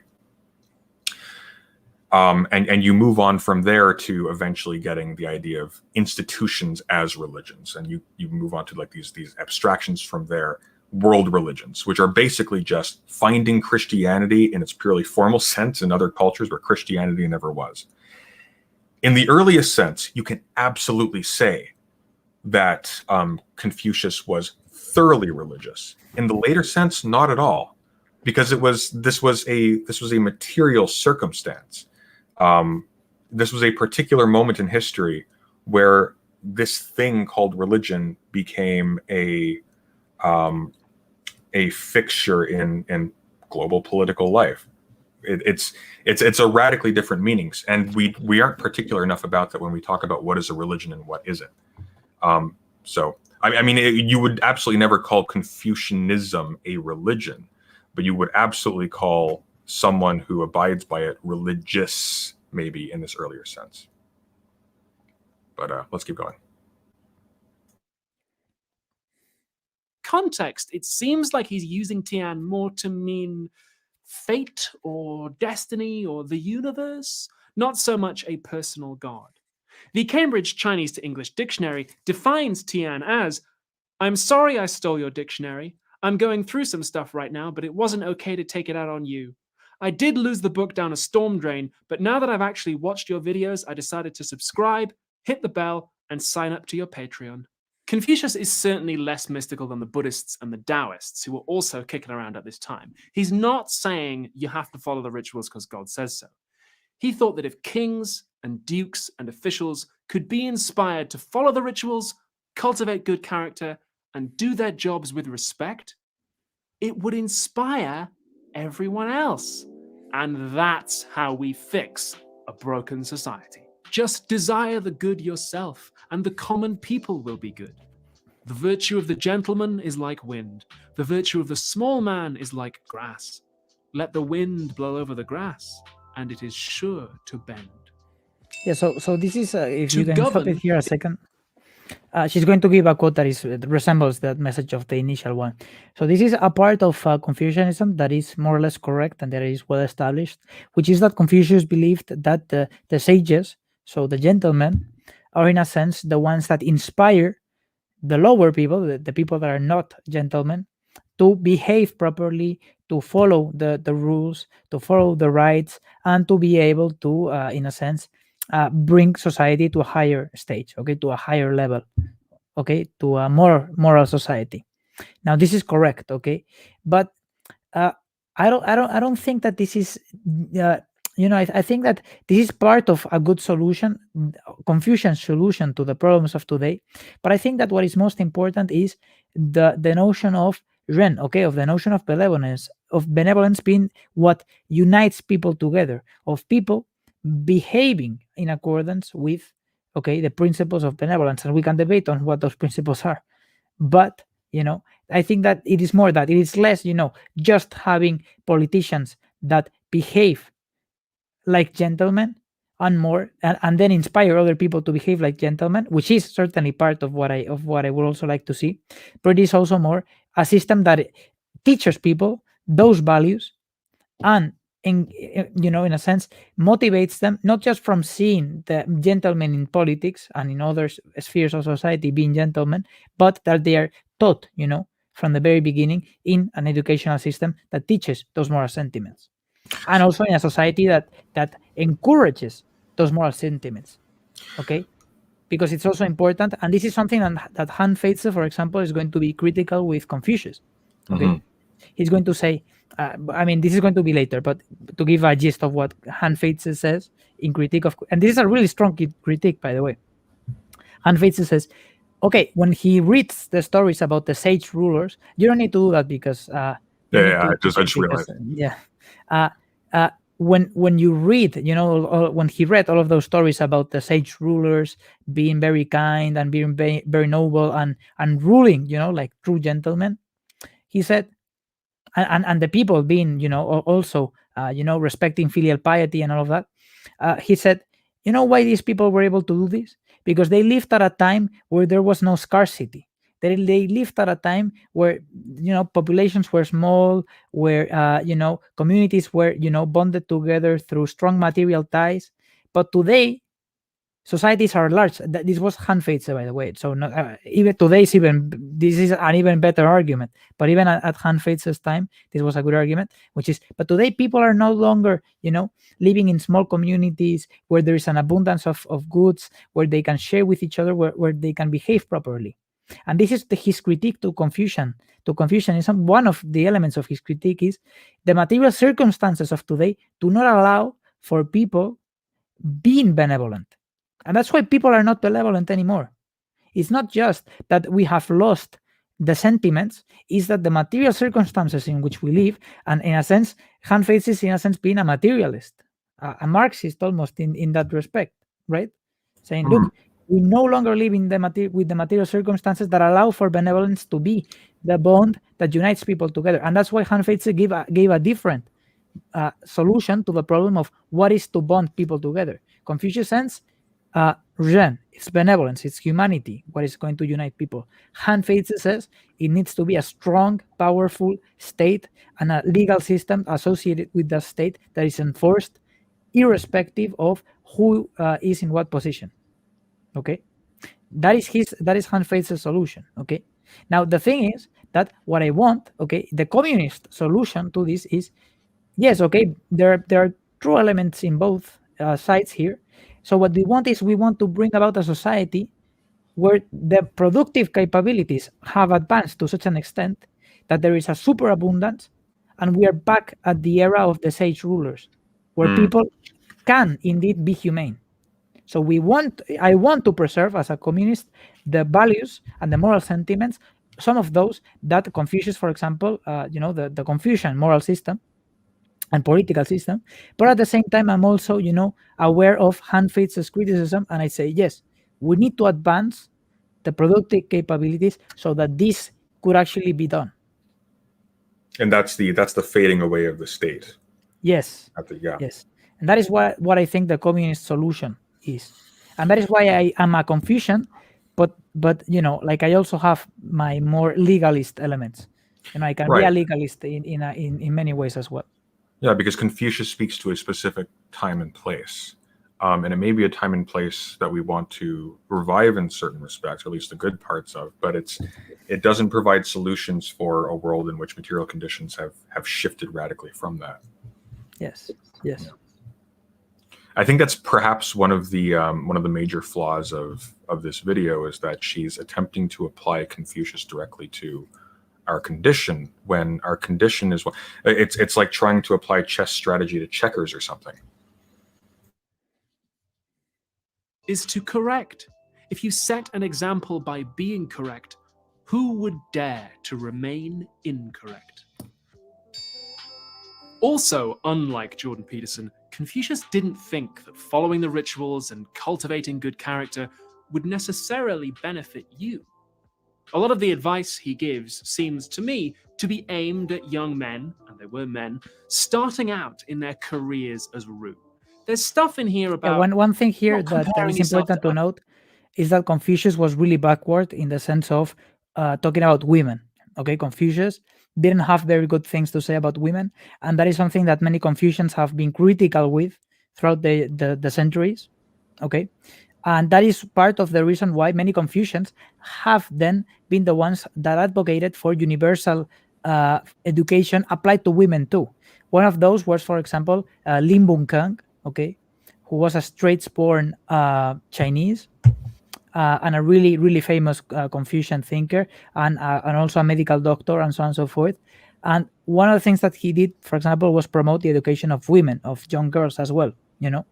And this is important because Confucius, obviously, this is not a problem of Confucius' system. This is a problem of his own personal views. Okay, you see what I mean? It's like there's nothing in Confucianism that avoids making the claim women should also be allowed to be gentlemen. In this sense, women should also be allowed to be educated and to have all of those virtuous qualities. There's nothing in Confucianism saying that. But Confucius, because he had personal tastes, like everyone else, ended up believing that. But there is no contradiction here in the sense of within the system. And that's why many Confucians afterward have been the ones to promote women's education and so on and so forth. Do you have a rough sense of when those critiques started to be fielded? Like, was this something that he was critiqued for in his own time, or like shortly after his life? Or I mean, I'm not really familiar with the specifics on that, but I would say that at the time, you know, the way in which his society worked was a really patriarchal society in that regard. And although women, you know, were still, you know, there were certain elements of that society that, you know, venerated women in certain ways, it was nevertheless, you know, still a society where women weren't able to be educated and so on and so forth, where they weren't able to have, and for a long part in Chinese history, by the way. That's one of the things that people that are more Maoist say that was good about Maoist China, which is that they elevated the status of women to an extent that wasn't that hadn't been done before, because China had been very traditional with regards to the male-female roles, you know, until Mao came. And that now I think that is a story that I think it's too idealized. Okay. Yeah. But I nevertheless do think that there were certain improvements with regards to the status of women in Mao's China. Not that Which I think again that it was is like better or anything. is not necessarily a practical endorsement of the material outcomes of Mao's rule per se, at least not universally. Just for Yes. clarification, yeah. Yes. It's just that was a part of the essence of the communist critique. That was really rooted in Chinese culture. You know, that those traditional female and male roles were really rooted in Chinese culture, and they had been enforced for many years and for many dynasties. Okay, for the centuries almost. And that's why, you know, the critiques came, okay, to Confucius for being, you know, really misogynist in certain ways. But you know, those critiques, I'm not sure whether they started to come immediately at his time, whether it took longer, but I do know that at some point he was critiqued for that, and there were indeed, you know, Confucians that were the ones in charge of creating, for example, schools for women based on Confucian principles, because there's no contradiction in Confucianism in the sense of supporting women's rights and the ability for women to be educated and so on and so forth. This was just a personal taste of Confucius because he lived at a time where this was the, you know, what was going on. I wonder if there were penalties for that as well, like if there were material enforcements, you know, to I don't know if that's the case. They were. I mean, China, ancient China was really, really like many other societies at the time. They were really strict in their penalties for violating norms of conduct. One of those was, for example, the 3-year mourning. Okay, if you violated the 3-year mourning, this was penalized with death. You know. Well, love was It was pretty much. really Yeah. it was really serious. No, crucially, like again, like this isn't dissing China. I was going to say Chinese culture, and I switched it. This isn't denigrating Chinese culture in particular. This is the case in almost every society pre-Christianization, pre the liberal revolution. In Rome, right up to the time of its Christianization, women in the household could be killed at will by their husbands or their fathers or whoever had ownership of them at the time. This is the case for Greece. This is the case basically everywhere. Others and taking on responsibility. You know, the sort of thing that you'd want to hear if you were just beginning a new job and you weren't really sure of yourself. And he also says, hey, I know that you'll worry about whether you're advancing in your career or falling behind, but you got to understand, it's not about you. Heaven has given you a gift. It's this thing and this thing. And those are not for you. They're not But heaven you didn't can- give you those like. So this is important because humanity is cultivated. Okay, humanity, benevolence, those moral sentiments are cultivated, and that is something that Confucius is very, strong about. You need to cultivate your moral sentiments. You need to cultivate your humanity. And how do you cultivate it? And here, Mencius, for example, Menzi gives certain answers here where you start from your family and then you move outwards. But you need to cultivate it. It's not something that is given to you magically. These are something that you need to cultivate. Yeah, there's a Christian glazing sort of creeping into this. She is kind of it's a little bit strange because she took pains to point out that this isn't a religion, and yet at the same time, she's the one applying this. Giving this more religious religious elements there. Yeah. Profit. They're for everybody. If you really want to hone your gift and maximize your potential, you got to use it to serve other people. The whole idea of individual benefit as opposed to the common good doesn't really fit with Confucius' whole system. That's why his ethics and his politics. Yes, he doesn't have a distinction between the community and the individual. Exactly. Yeah, he doesn't even negatively reference it, and I think that's what's a bit confusing about this presentation. Yeah, this is a really good point on her side, by the way. He doesn't really have this distinction. So this dichotomy between the community and the individual within the context of Confucianism is not really that well understood. Okay, so it's not really an issue because he understood human beings as ton politikon. Okay, so that's why he didn't make this distinction. When he talks about the glue that holds society together, it's not laws and individual rights, the way we might think of it now. It's playing well with others. And the way you practice that is with the rituals. So Confucius wanted to remind everybody why these traditions mattered. And crucially, if he could remind the guys in government why they mattered, maybe things would get better. And that's pretty understandable, right? Faced with a society that was slowly falling apart, with elites who openly broke the rules for their own profit and got away with it, you can see why he was like, well, we got to remind everybody why all this stuff is important. Too bad it didn't work. Well, not that it didn't work. It was certainly not very popular in certain parts of Chinese history. And now we're going to look at the legalist, a little bit more at the legalist school, particularly at Han Feizi. And now we're going to see some more nuance into this question, but it's not that it didn't work, okay? Because Confucius certainly had a lot of impact on political decision making for many years after his death, and even within his life. So, yeah, and this smacks a little bit of people talking about communism not working, right? Like it's a set of ideas that weren't actually deployed in a way that is purely representative of every single attempt to deploy them or even of their deploying whatsoever. Yeah, more or less. Yeah. More or less. So let's see this because this is a good part.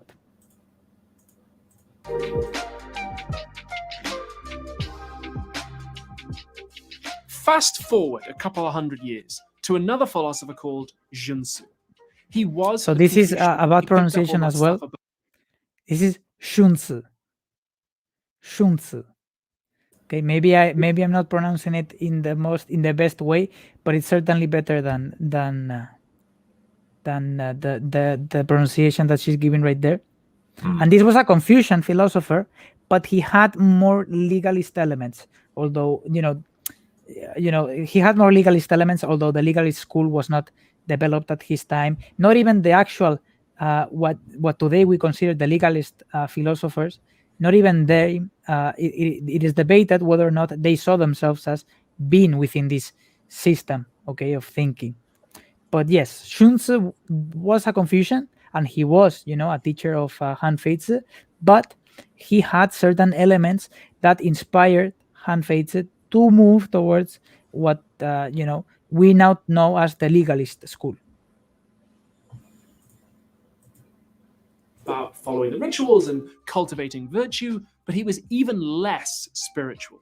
He actually says, yeah, forget about the spirits and astrology and comets and omens. Let's think about crops, yeah? Let's think about food, real stuff. Follow the rituals, yeah, absolutely, but just don't have your head in the clouds about it. The point is to change yourself, to correct yourself. And here we start seeing a bit of a shift in how the concept of Li, rituals, is used. When Confucius talks about Li, he emphasizes self-control and cultivating the virtues and setting a good example.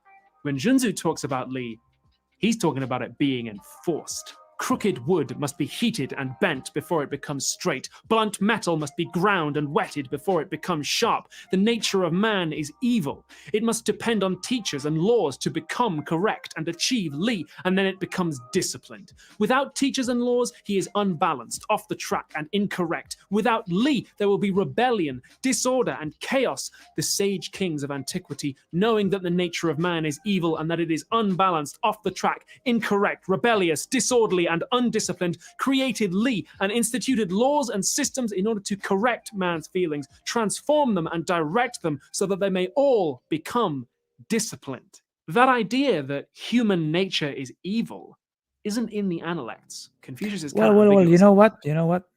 Yes, Confucius is kind of ambiguous here. A lot of people, by reading Mencius, believe that Confucius was as well really let's say idealistic on human nature, on humans are good by nature and so on and so forth. But Confucius was not very as simplistic, I think, as mentioned here. Okay, Confucius was a little bit ambiguous, but he certainly didn't believe that human nature was good. Okay, he believed that we had elements of good and elements of bad. Okay, this is more or less my interpretation of it. He believed that we have both, okay, but that we need to stress through moral cultivation the good side. Yeah, and I think again, like the emphasis on like this metaphor of the wind and the grass. He's really prioritizing practice over some sort of essential human nature. He doesn't seem to have a rigid concept of human nature. It seems to be very much downstream of what the people above us do.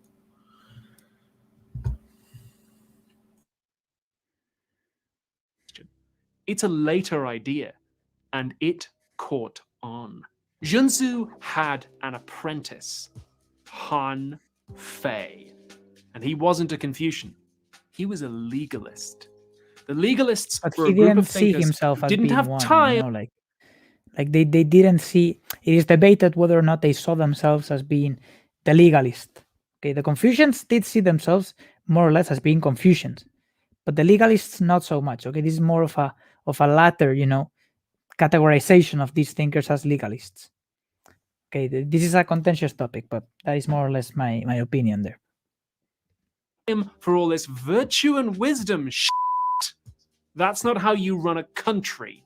You run a country by running it with laws and agriculture and crossbows. What is called wisdom consists of subtle and unfathomable doctrines. Such subtle and unfathomable doctrines are difficult even for men of the highest intelligence to understand. If what men of the highest intelligence find to be difficult to understand is used to make laws for the people will find them impossible to understand. Can you The stop it there for a legalists second? said, For a very forget short about second? setting a good example. This is a good quote from Han Feize because it represents to some extent what Han Feize's criticism of Confucianism is. So it's a really, it is a systematized critique. Okay, it is a systematized one. It has different premises. One of those I already outlined, and this is more or less the conclusion. So this is a set of really abstract, rules and really abstract moral sentiments that in reality are really hard to comprehend and to actually be felt by even the brightest and the most benevolent of minds. So why should we be trying to rule based on those? We should try to rule based on, a set of systematized, of concrete laws that should not be violated, whatever. And the purpose of those goals should be to enhance the state, to enhance the potential and the capabilities of the state, to improve the state. Okay, not even any individual contingent goals. Okay, it is the state primarily. Even Han Feize himself did not see himself as being above the state. Okay, he was in a sense purely, strictly subservient to the state. And in fact, there's a story about Han Feize and the way in which he died and so on and so forth, because he died young as well. And many other legalists also have similar stories, okay, that he was unable to break his own rules. Okay, this is a story, okay, I'm not gonna say it, but even he was unable, and Shang Yang, who was the legalist before him, so to say, they weren't able to break their own rules either. Okay, so it is about the rules. Those are strict authoritarian, okay, unlike Confucius. A ruler rules a country with two things: reward and punishment. Mainly punishment. They wanted an end to this Not endless mainly, but bickering between states. We need one strong central authority to keep everyone in line and make everything nice and simple. Now, we, in the freedom-loving, milk-drinking, individualistic 21st century, might look back and say, how on earth could they ever have thought that was a good idea? The Chinese never had a secular enlightenment, which is why they had an iron-fisted empire, instead of the friendly kind of nice empire that we had. But, of course, the legalists didn't see it that way. They thought of it in terms of accuracy and practicality and efficiency. We want to actually win battles by attacking when we're ready, instead of waiting for our opponent. We want laws that actually apply to everybody. We want standardized weights and measurements and a standardized alphabet so everybody knows where they stand. We've seen what happens when rulers try to do the virtuous Confucian they go low, we go high thing. All it takes is a handful of clowns like the bloody G family to decide they're going to obstruct everything until they get their way, and the whole system collapses. So no more basing your ideas on ancient rituals or sage kings. Let's get some goddamn results. And they did. The state of Qin really took this stuff on board. And when society eventually collapsed enough to enter what historians call the Warring States period, the king of Qin kicked everyone's ass and united the states into a single new country, which he called Qin. Nice and simple, easy to pronounce. I bet no one's ever going to get that wrong. And then, now officially the first emperor, Qin Shi Huang, he said, folks, we're going to build a wall. Qin Shi Huang. The pronunciation. But yeah, it's a minor point. A beautiful great wall on our northern border, and I am going to make Mongolia pay for that wall. And then he died. And F. Bia Xi Jinping. The Qin dictatorship only lasted 15 years. They were very unpopular, and they pretty swiftly got booted out and roundly vilified by history. But not before. They killed a lot of Confucian scholars and burned a lot of There's books. a little So echo. Can you hear it? I can hear a little bit of echo on my side. Should be better now. Okay. what happened? What happened to inspiration and virtue and setting a good example? why didn't it work? I mean, to be fair, Confucius did have a massive impact on the rest of Chinese history, to the point where even into the 20th century, Chinese philosophers were writing their ideas as commentaries No, on but see, this Confucius. is the thing. Okay, can you stop it there for a second? The fall of the Qing Empire was seen more as a failure of the legalists rather than the Confucians. In fact, the Confucians took it as an example of how societies that are only, focused on the rules and on enforcing them, regardless of whether or not there's benevolence, that those societies are going to last for short. This is what the quote that I showed from Confucius, right? What are the rights worth without benevolence? Okay, sure, maybe they can last for a couple of decades. They won't last for long. Okay, a society where people are just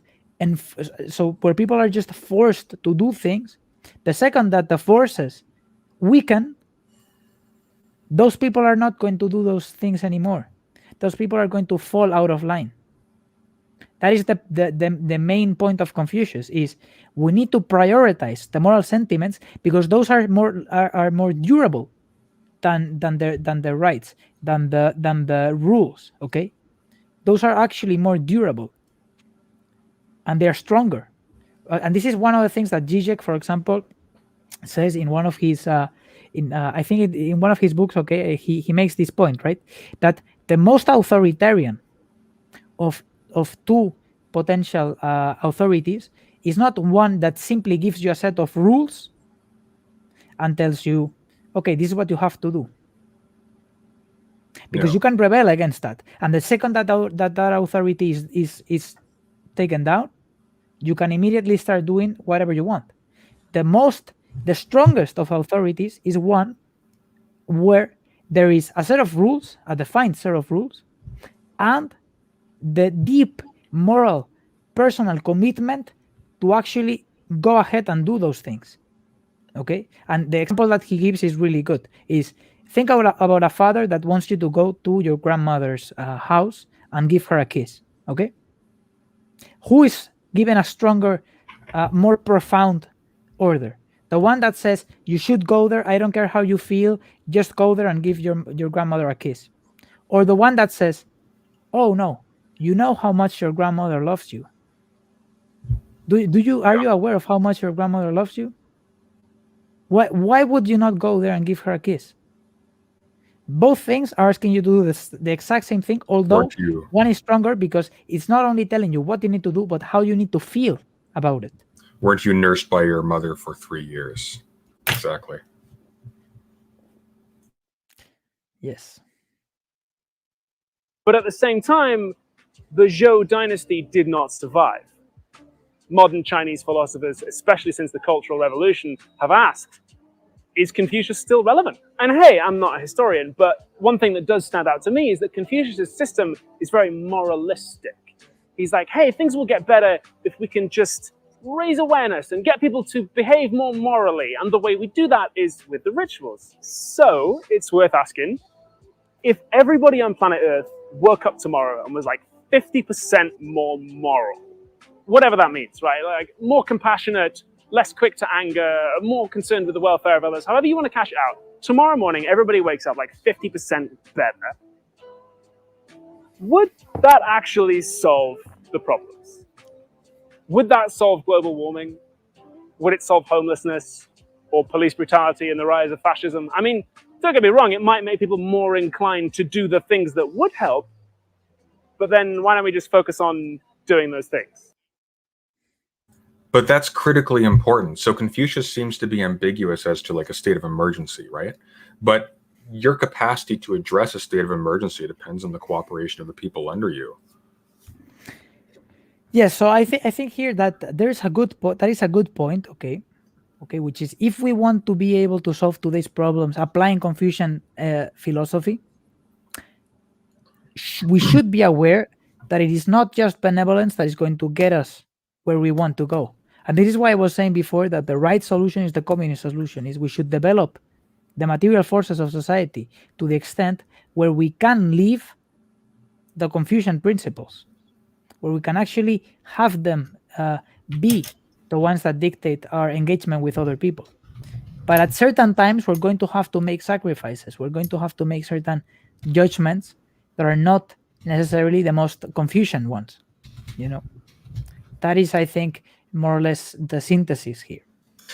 Yeah, But nevertheless, I see myself as a Confucian because I understand that it is really important to have those moral sentiments. Yeah, and I think, again, like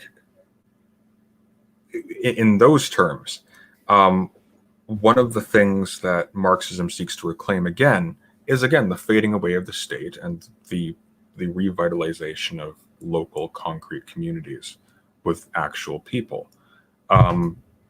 Not sort of an abstract individualism where you have no concrete care for basically anybody outside of your immediate friend group. I feel like she's kind of missing the point here, because Confucianism, again, isn't meant to address a single state of emergency. It's meant to address Confucius was living himself in a state of emergency, right? He was living also at a time of great turmoil. But the point is that he had a good point, but I believe that the legalists also had a good point as well. Hanfitz also had a good point. Yeah, well, it was the relationship to time again is so radically different, because there is no state of emergency for ancient China. A state of emergency relies on very fast communications and consequences resulting from those quick communications. In this case, there is no sharp distinction between that and our capacity to radically alter the environment very, very quickly. And what makes it an emergency is that we have a capacity to respond to that also very, very quickly. And there's a moment of decision that we have to act on efficiently. And of course, not adopting Confucianism, but sort of abiding by this model of sort of inculcating sort of a virtuous regard for the whole and social norms deriving from that regard, or something along those lines. That won't solve any individual state of emergency, but it also seems like an essential part to getting people on board for a common cause that extends beyond individual benefit. Because because the problem with global warming isn't that it's not necessarily something that, I mean, maybe it is at this point, but it's not something that we can't address. It's something that no individual has in their best interests now to address, because addressing it comes at great cost. So that seems like there's a direct connection between what Confucius was arguing for, at least something approximating there too, and a solution to the kinds of emergencies that Abigail is referring to here. But let's wrap this up.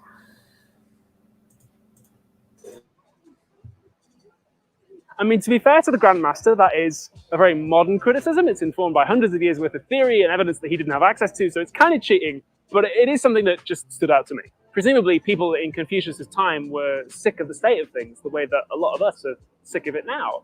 Politicians being openly corrupt and hypocritical, rich people not doing their fair share, elites looking the other way when someone breaks the rules, but it's one of their friends who does it. We go through the rituals, but it doesn't seem to work anymore, and there don't seem to be any consequences for those that don't. And Confucius's response was to try and breathe life back into the rituals, to get people to reinvest in them, give them a story about their lives and a place in the world that they could connect to. And it maybe didn't work out the way that he wanted it to, but this strikes me as unfair. First of all, I don't like the idea that we've sort of escaped Confucius by means of an aggregate of accumulating theory, but also I don't think, again, like to go back to what you were saying before, the rituals had a particular functional role in Chinese culture.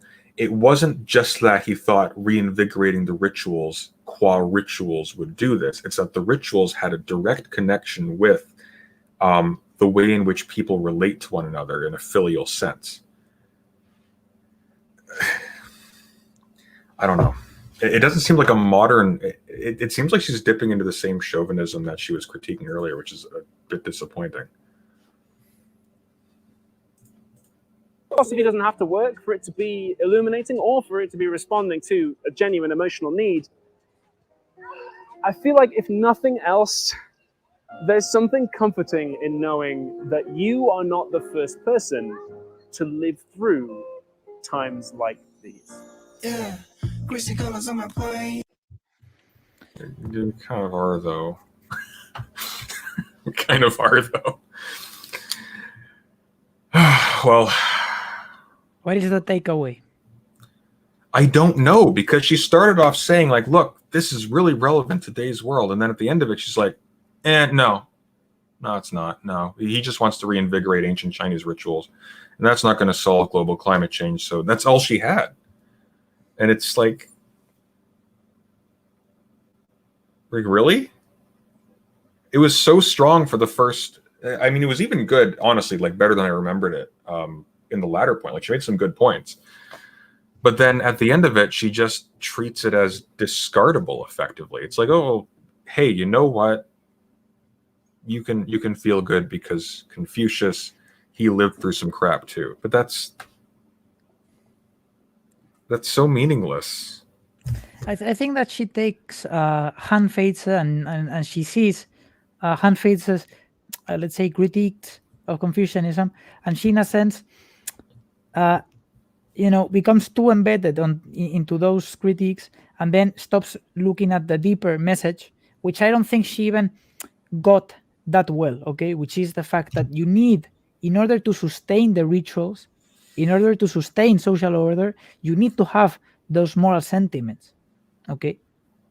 Even if you, for a time, can sustain a society and make it very big and make it, a really strong society only by pure force and by pure pragmatism, even then, if you're not able to sustain, to guarantee a certain level of humanity within your population, that society is going to disintegrate at some point. It's going to be, let's say, overcome by another one that is stronger than yours, or maybe not so strong. Maybe this is less interesting, but I'm just thinking in terms. Again, I'm so baffled by how this argument progresses, because it starts off in one place, projects what its thesis is going to be by the end of it, and then never arrives. And it almost feels a little bit like what must have happened. She kind of arrives there, she kind of arrives at the thesis, because initially she says Confucius had a solution to the problem. And then at some point in the middle of the video, she says that Confucius' solution was to teach the powerful, the gentlemen, to be gentlemen, so that they can, in a sense, motivate other people to be gentlemen themselves. Yeah. And I agree. But this is not really, this is, I think, too idealistic of an interpretation. It's not fully wrong, but it's too idealistic, I think. That's her characterization of what Confucius wanted to do. But before that, she says that Confucius is relevant. And I think she argued ultimately for the opposite of that. She argued that it wasn't relevant, except as it's sort of like a quaint, I don't even know what to characterize it. Like Confucius should not warm the cockles of your heart. But I think what I feel like must have happened, and again, like I'm falling back on this because this is the kind of thing that I find really interesting with. I don't even want to call this a bad philosophy video, because there was some good stuff in here. I think it was a mixed bag, but I think it was worth it all told, which is more than I can say for some of her stuff. I think this was actually fairly solid, all things considered. Mm-hmm.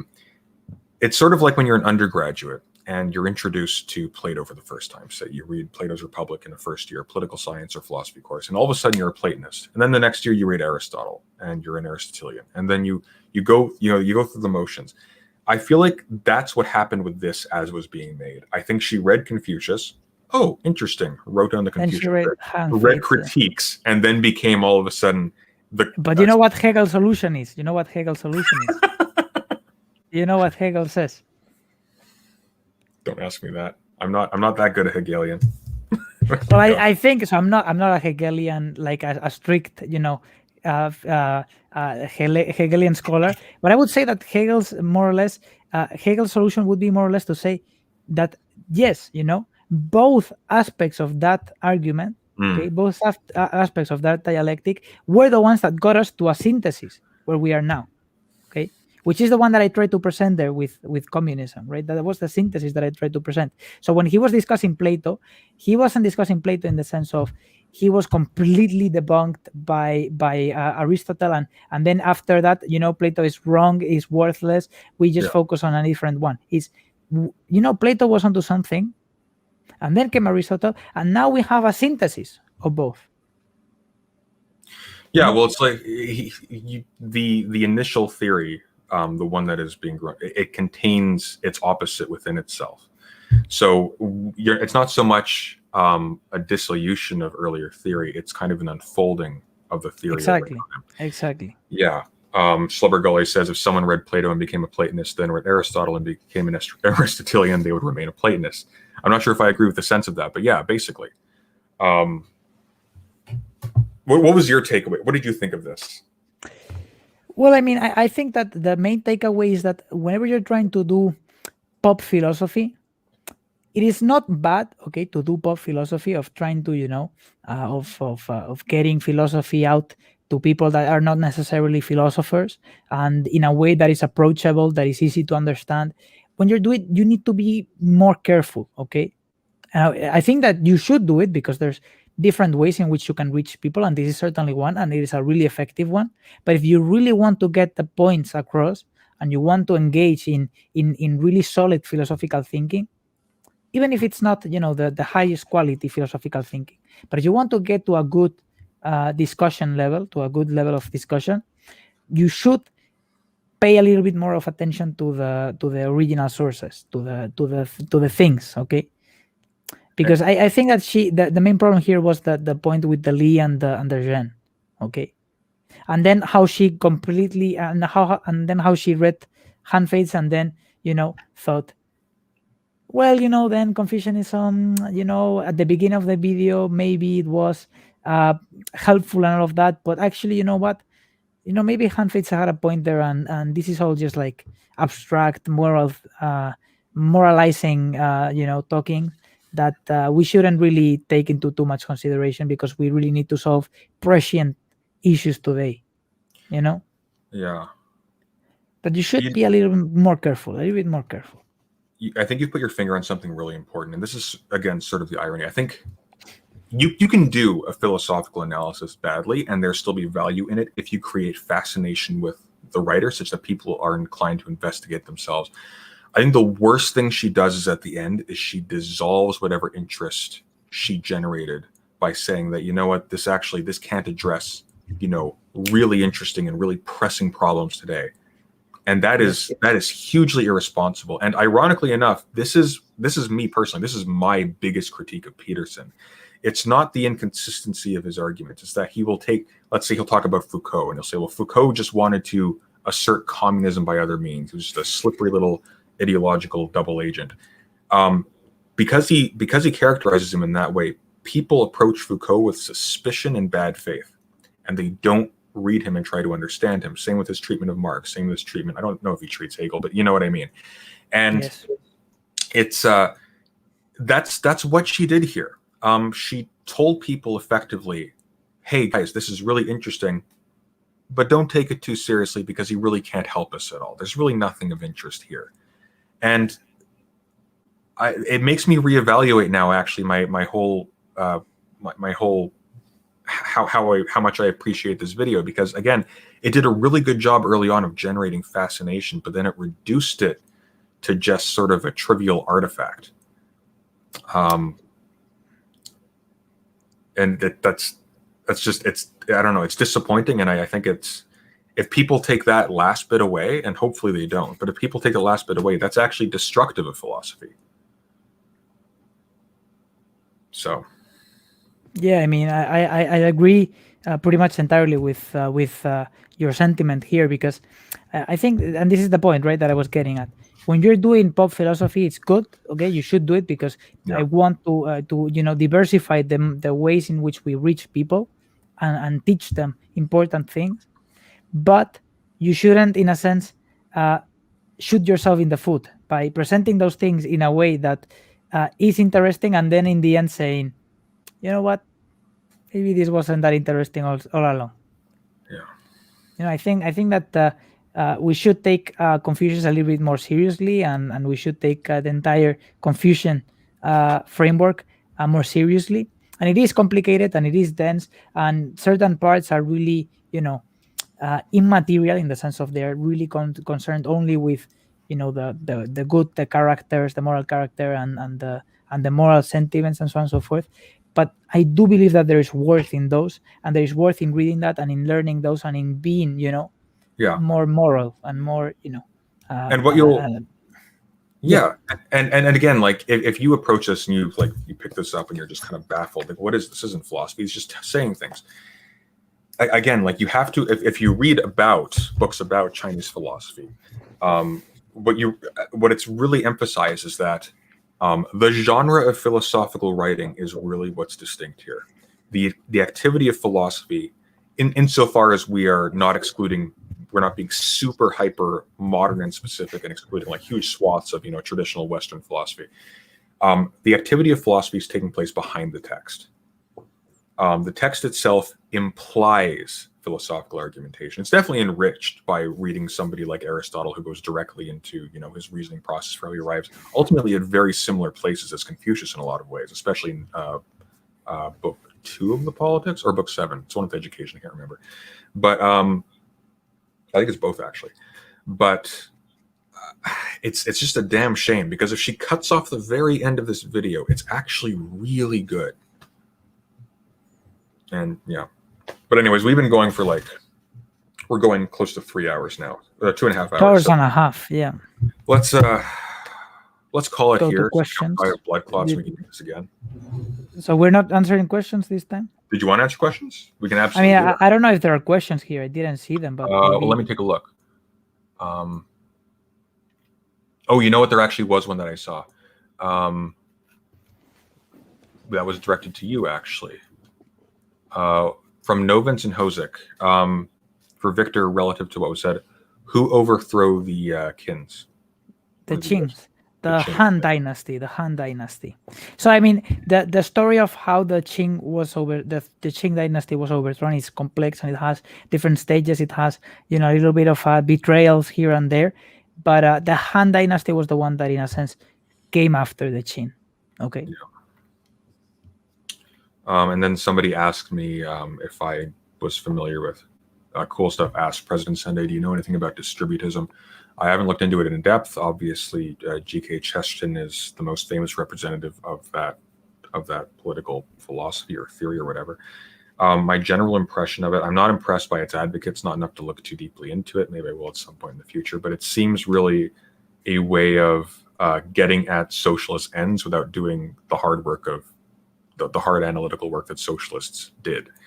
I'm not hostile to it, but it seems it seems a little bit silly, to be totally honest with you. It doesn't seem like it's a very serious thing. There's again, like Chesterton and whatnot, he was a very clever writer, but there's a reason why he's not taken seriously in political theory. He just wasn't engaging seriously with people in that discipline. And of course, he had some contempt in whatever a nice, cute way he performed it. He was very mocking of people who in sort of the socialist sphere. So I'm just generally not that impressed. But let's see what else is there. If anybody has any questions quickly, we can go through those, but I think otherwise we'll wrap it up. I have to replace my chair. This thing is killing me. I got my vaccine last month, and I've just been noticing, you see me fidgeting constantly. Just every joint in my body hurts after that. They are not lying. It does cause mass inflammation everywhere. It's not that bad. It's just when you're sitting at a desk all day, it gets uncomfortable. Yeah, I'm not really seeing any other questions here, so I think we'll, if you're all right, I think we'll call it now. And yeah, this was fun. Should do this again. Yeah. Yeah. I'm glad that Sunday is magnetized. I'm glad that this video wasn't. God, this is better than Libertarian Scott. At least there was something. Much better. Yeah. Yeah. I mean, when we were talking about Lauren Chen and Libertarian Scott, moving to this feels like an improvement, like a solid improvement. Yeah. Because he's certainly not at that level of Lauren Chen and Scott. But anyway, Scott never accepted. So he continues, okay, in that thread of comments. Yeah. In his video on me, he continues to reply to other people, and he even replied at some point today to me to a message that I sent days ago. And I said to him, like, what about the debate? We even talked about this in Twitter, and you're yet to answer. But he doesn't want to answer. He doesn't want He's to scared. answer. Well, because he knows he's out of his depth. He doesn't want to answer the question whether you're going to debate it or not. You Which know is how probably we wise. indirectly, so we tried to bait him by saying, are you confident in your position? And then follow up with the question, well, if you're confident, then you should debate. And then he answered the first question and didn't answer the second one. So he said, I'm 100% confident in my position. And Yeah. then to the second question, which is, okay, if you're 100%, are you willing to defend it? He never gave a reply to the second one. So debate didn't work with him. So Libertarian Scott, my doors are open. If you want to come in and you want to give Victor what for, I will be more than happy to accommodate that. I would very much like him to look less handsome than me on stream in future. So with that, let's call it. Thanks everybody for joining us. Thank you, Victor. That was very educational for me as well. Much better than last time. Oh my God. But yeah, take care. Ciao. Have a good night. Cherish the small things. Arrivederci.